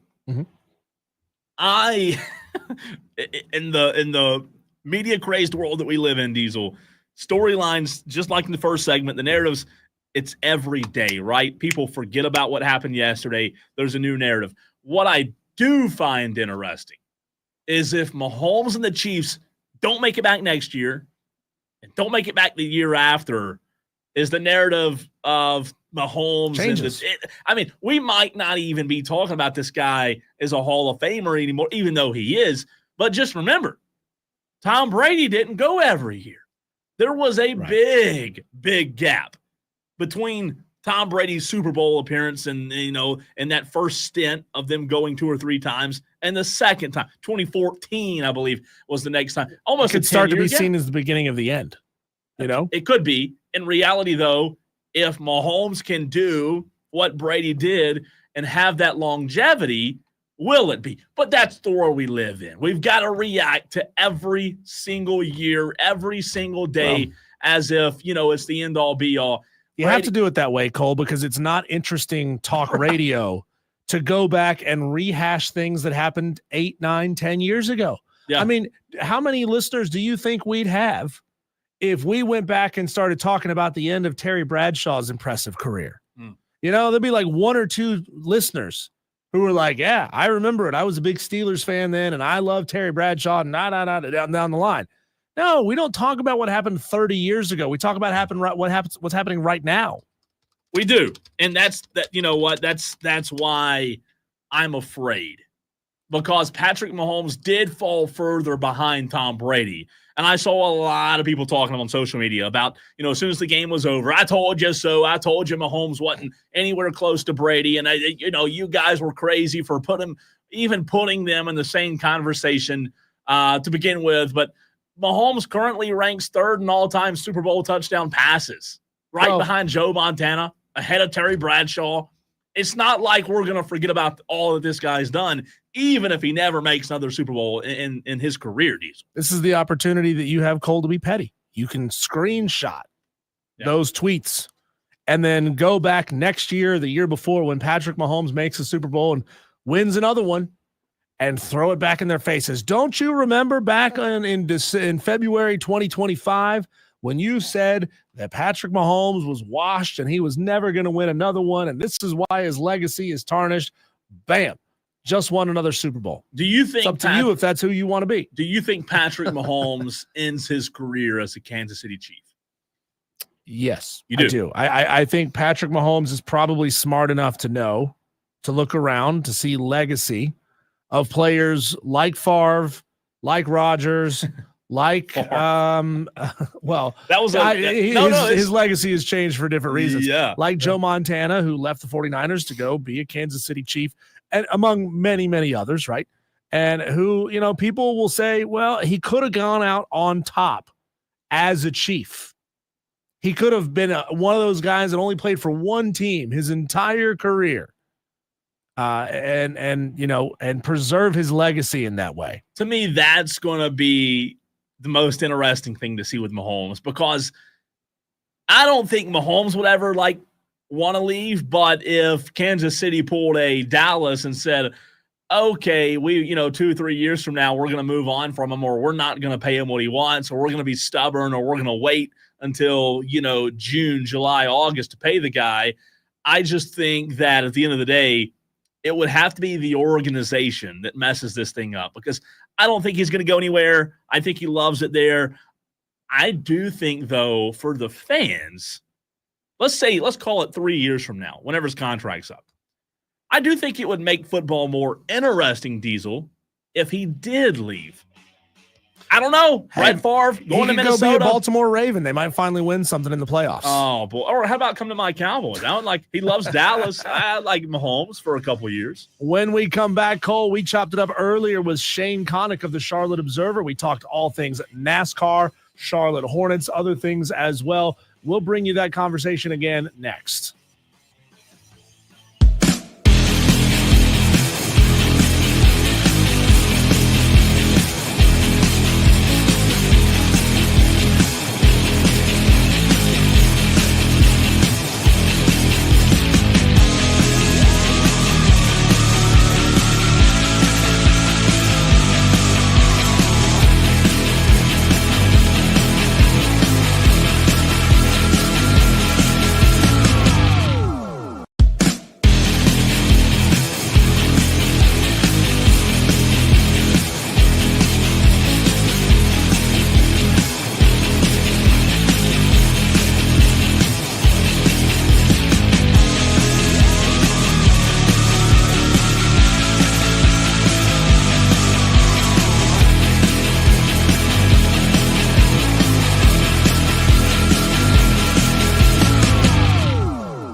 followers or subscribers did you gain after that moment that you had with LaMelo Ball?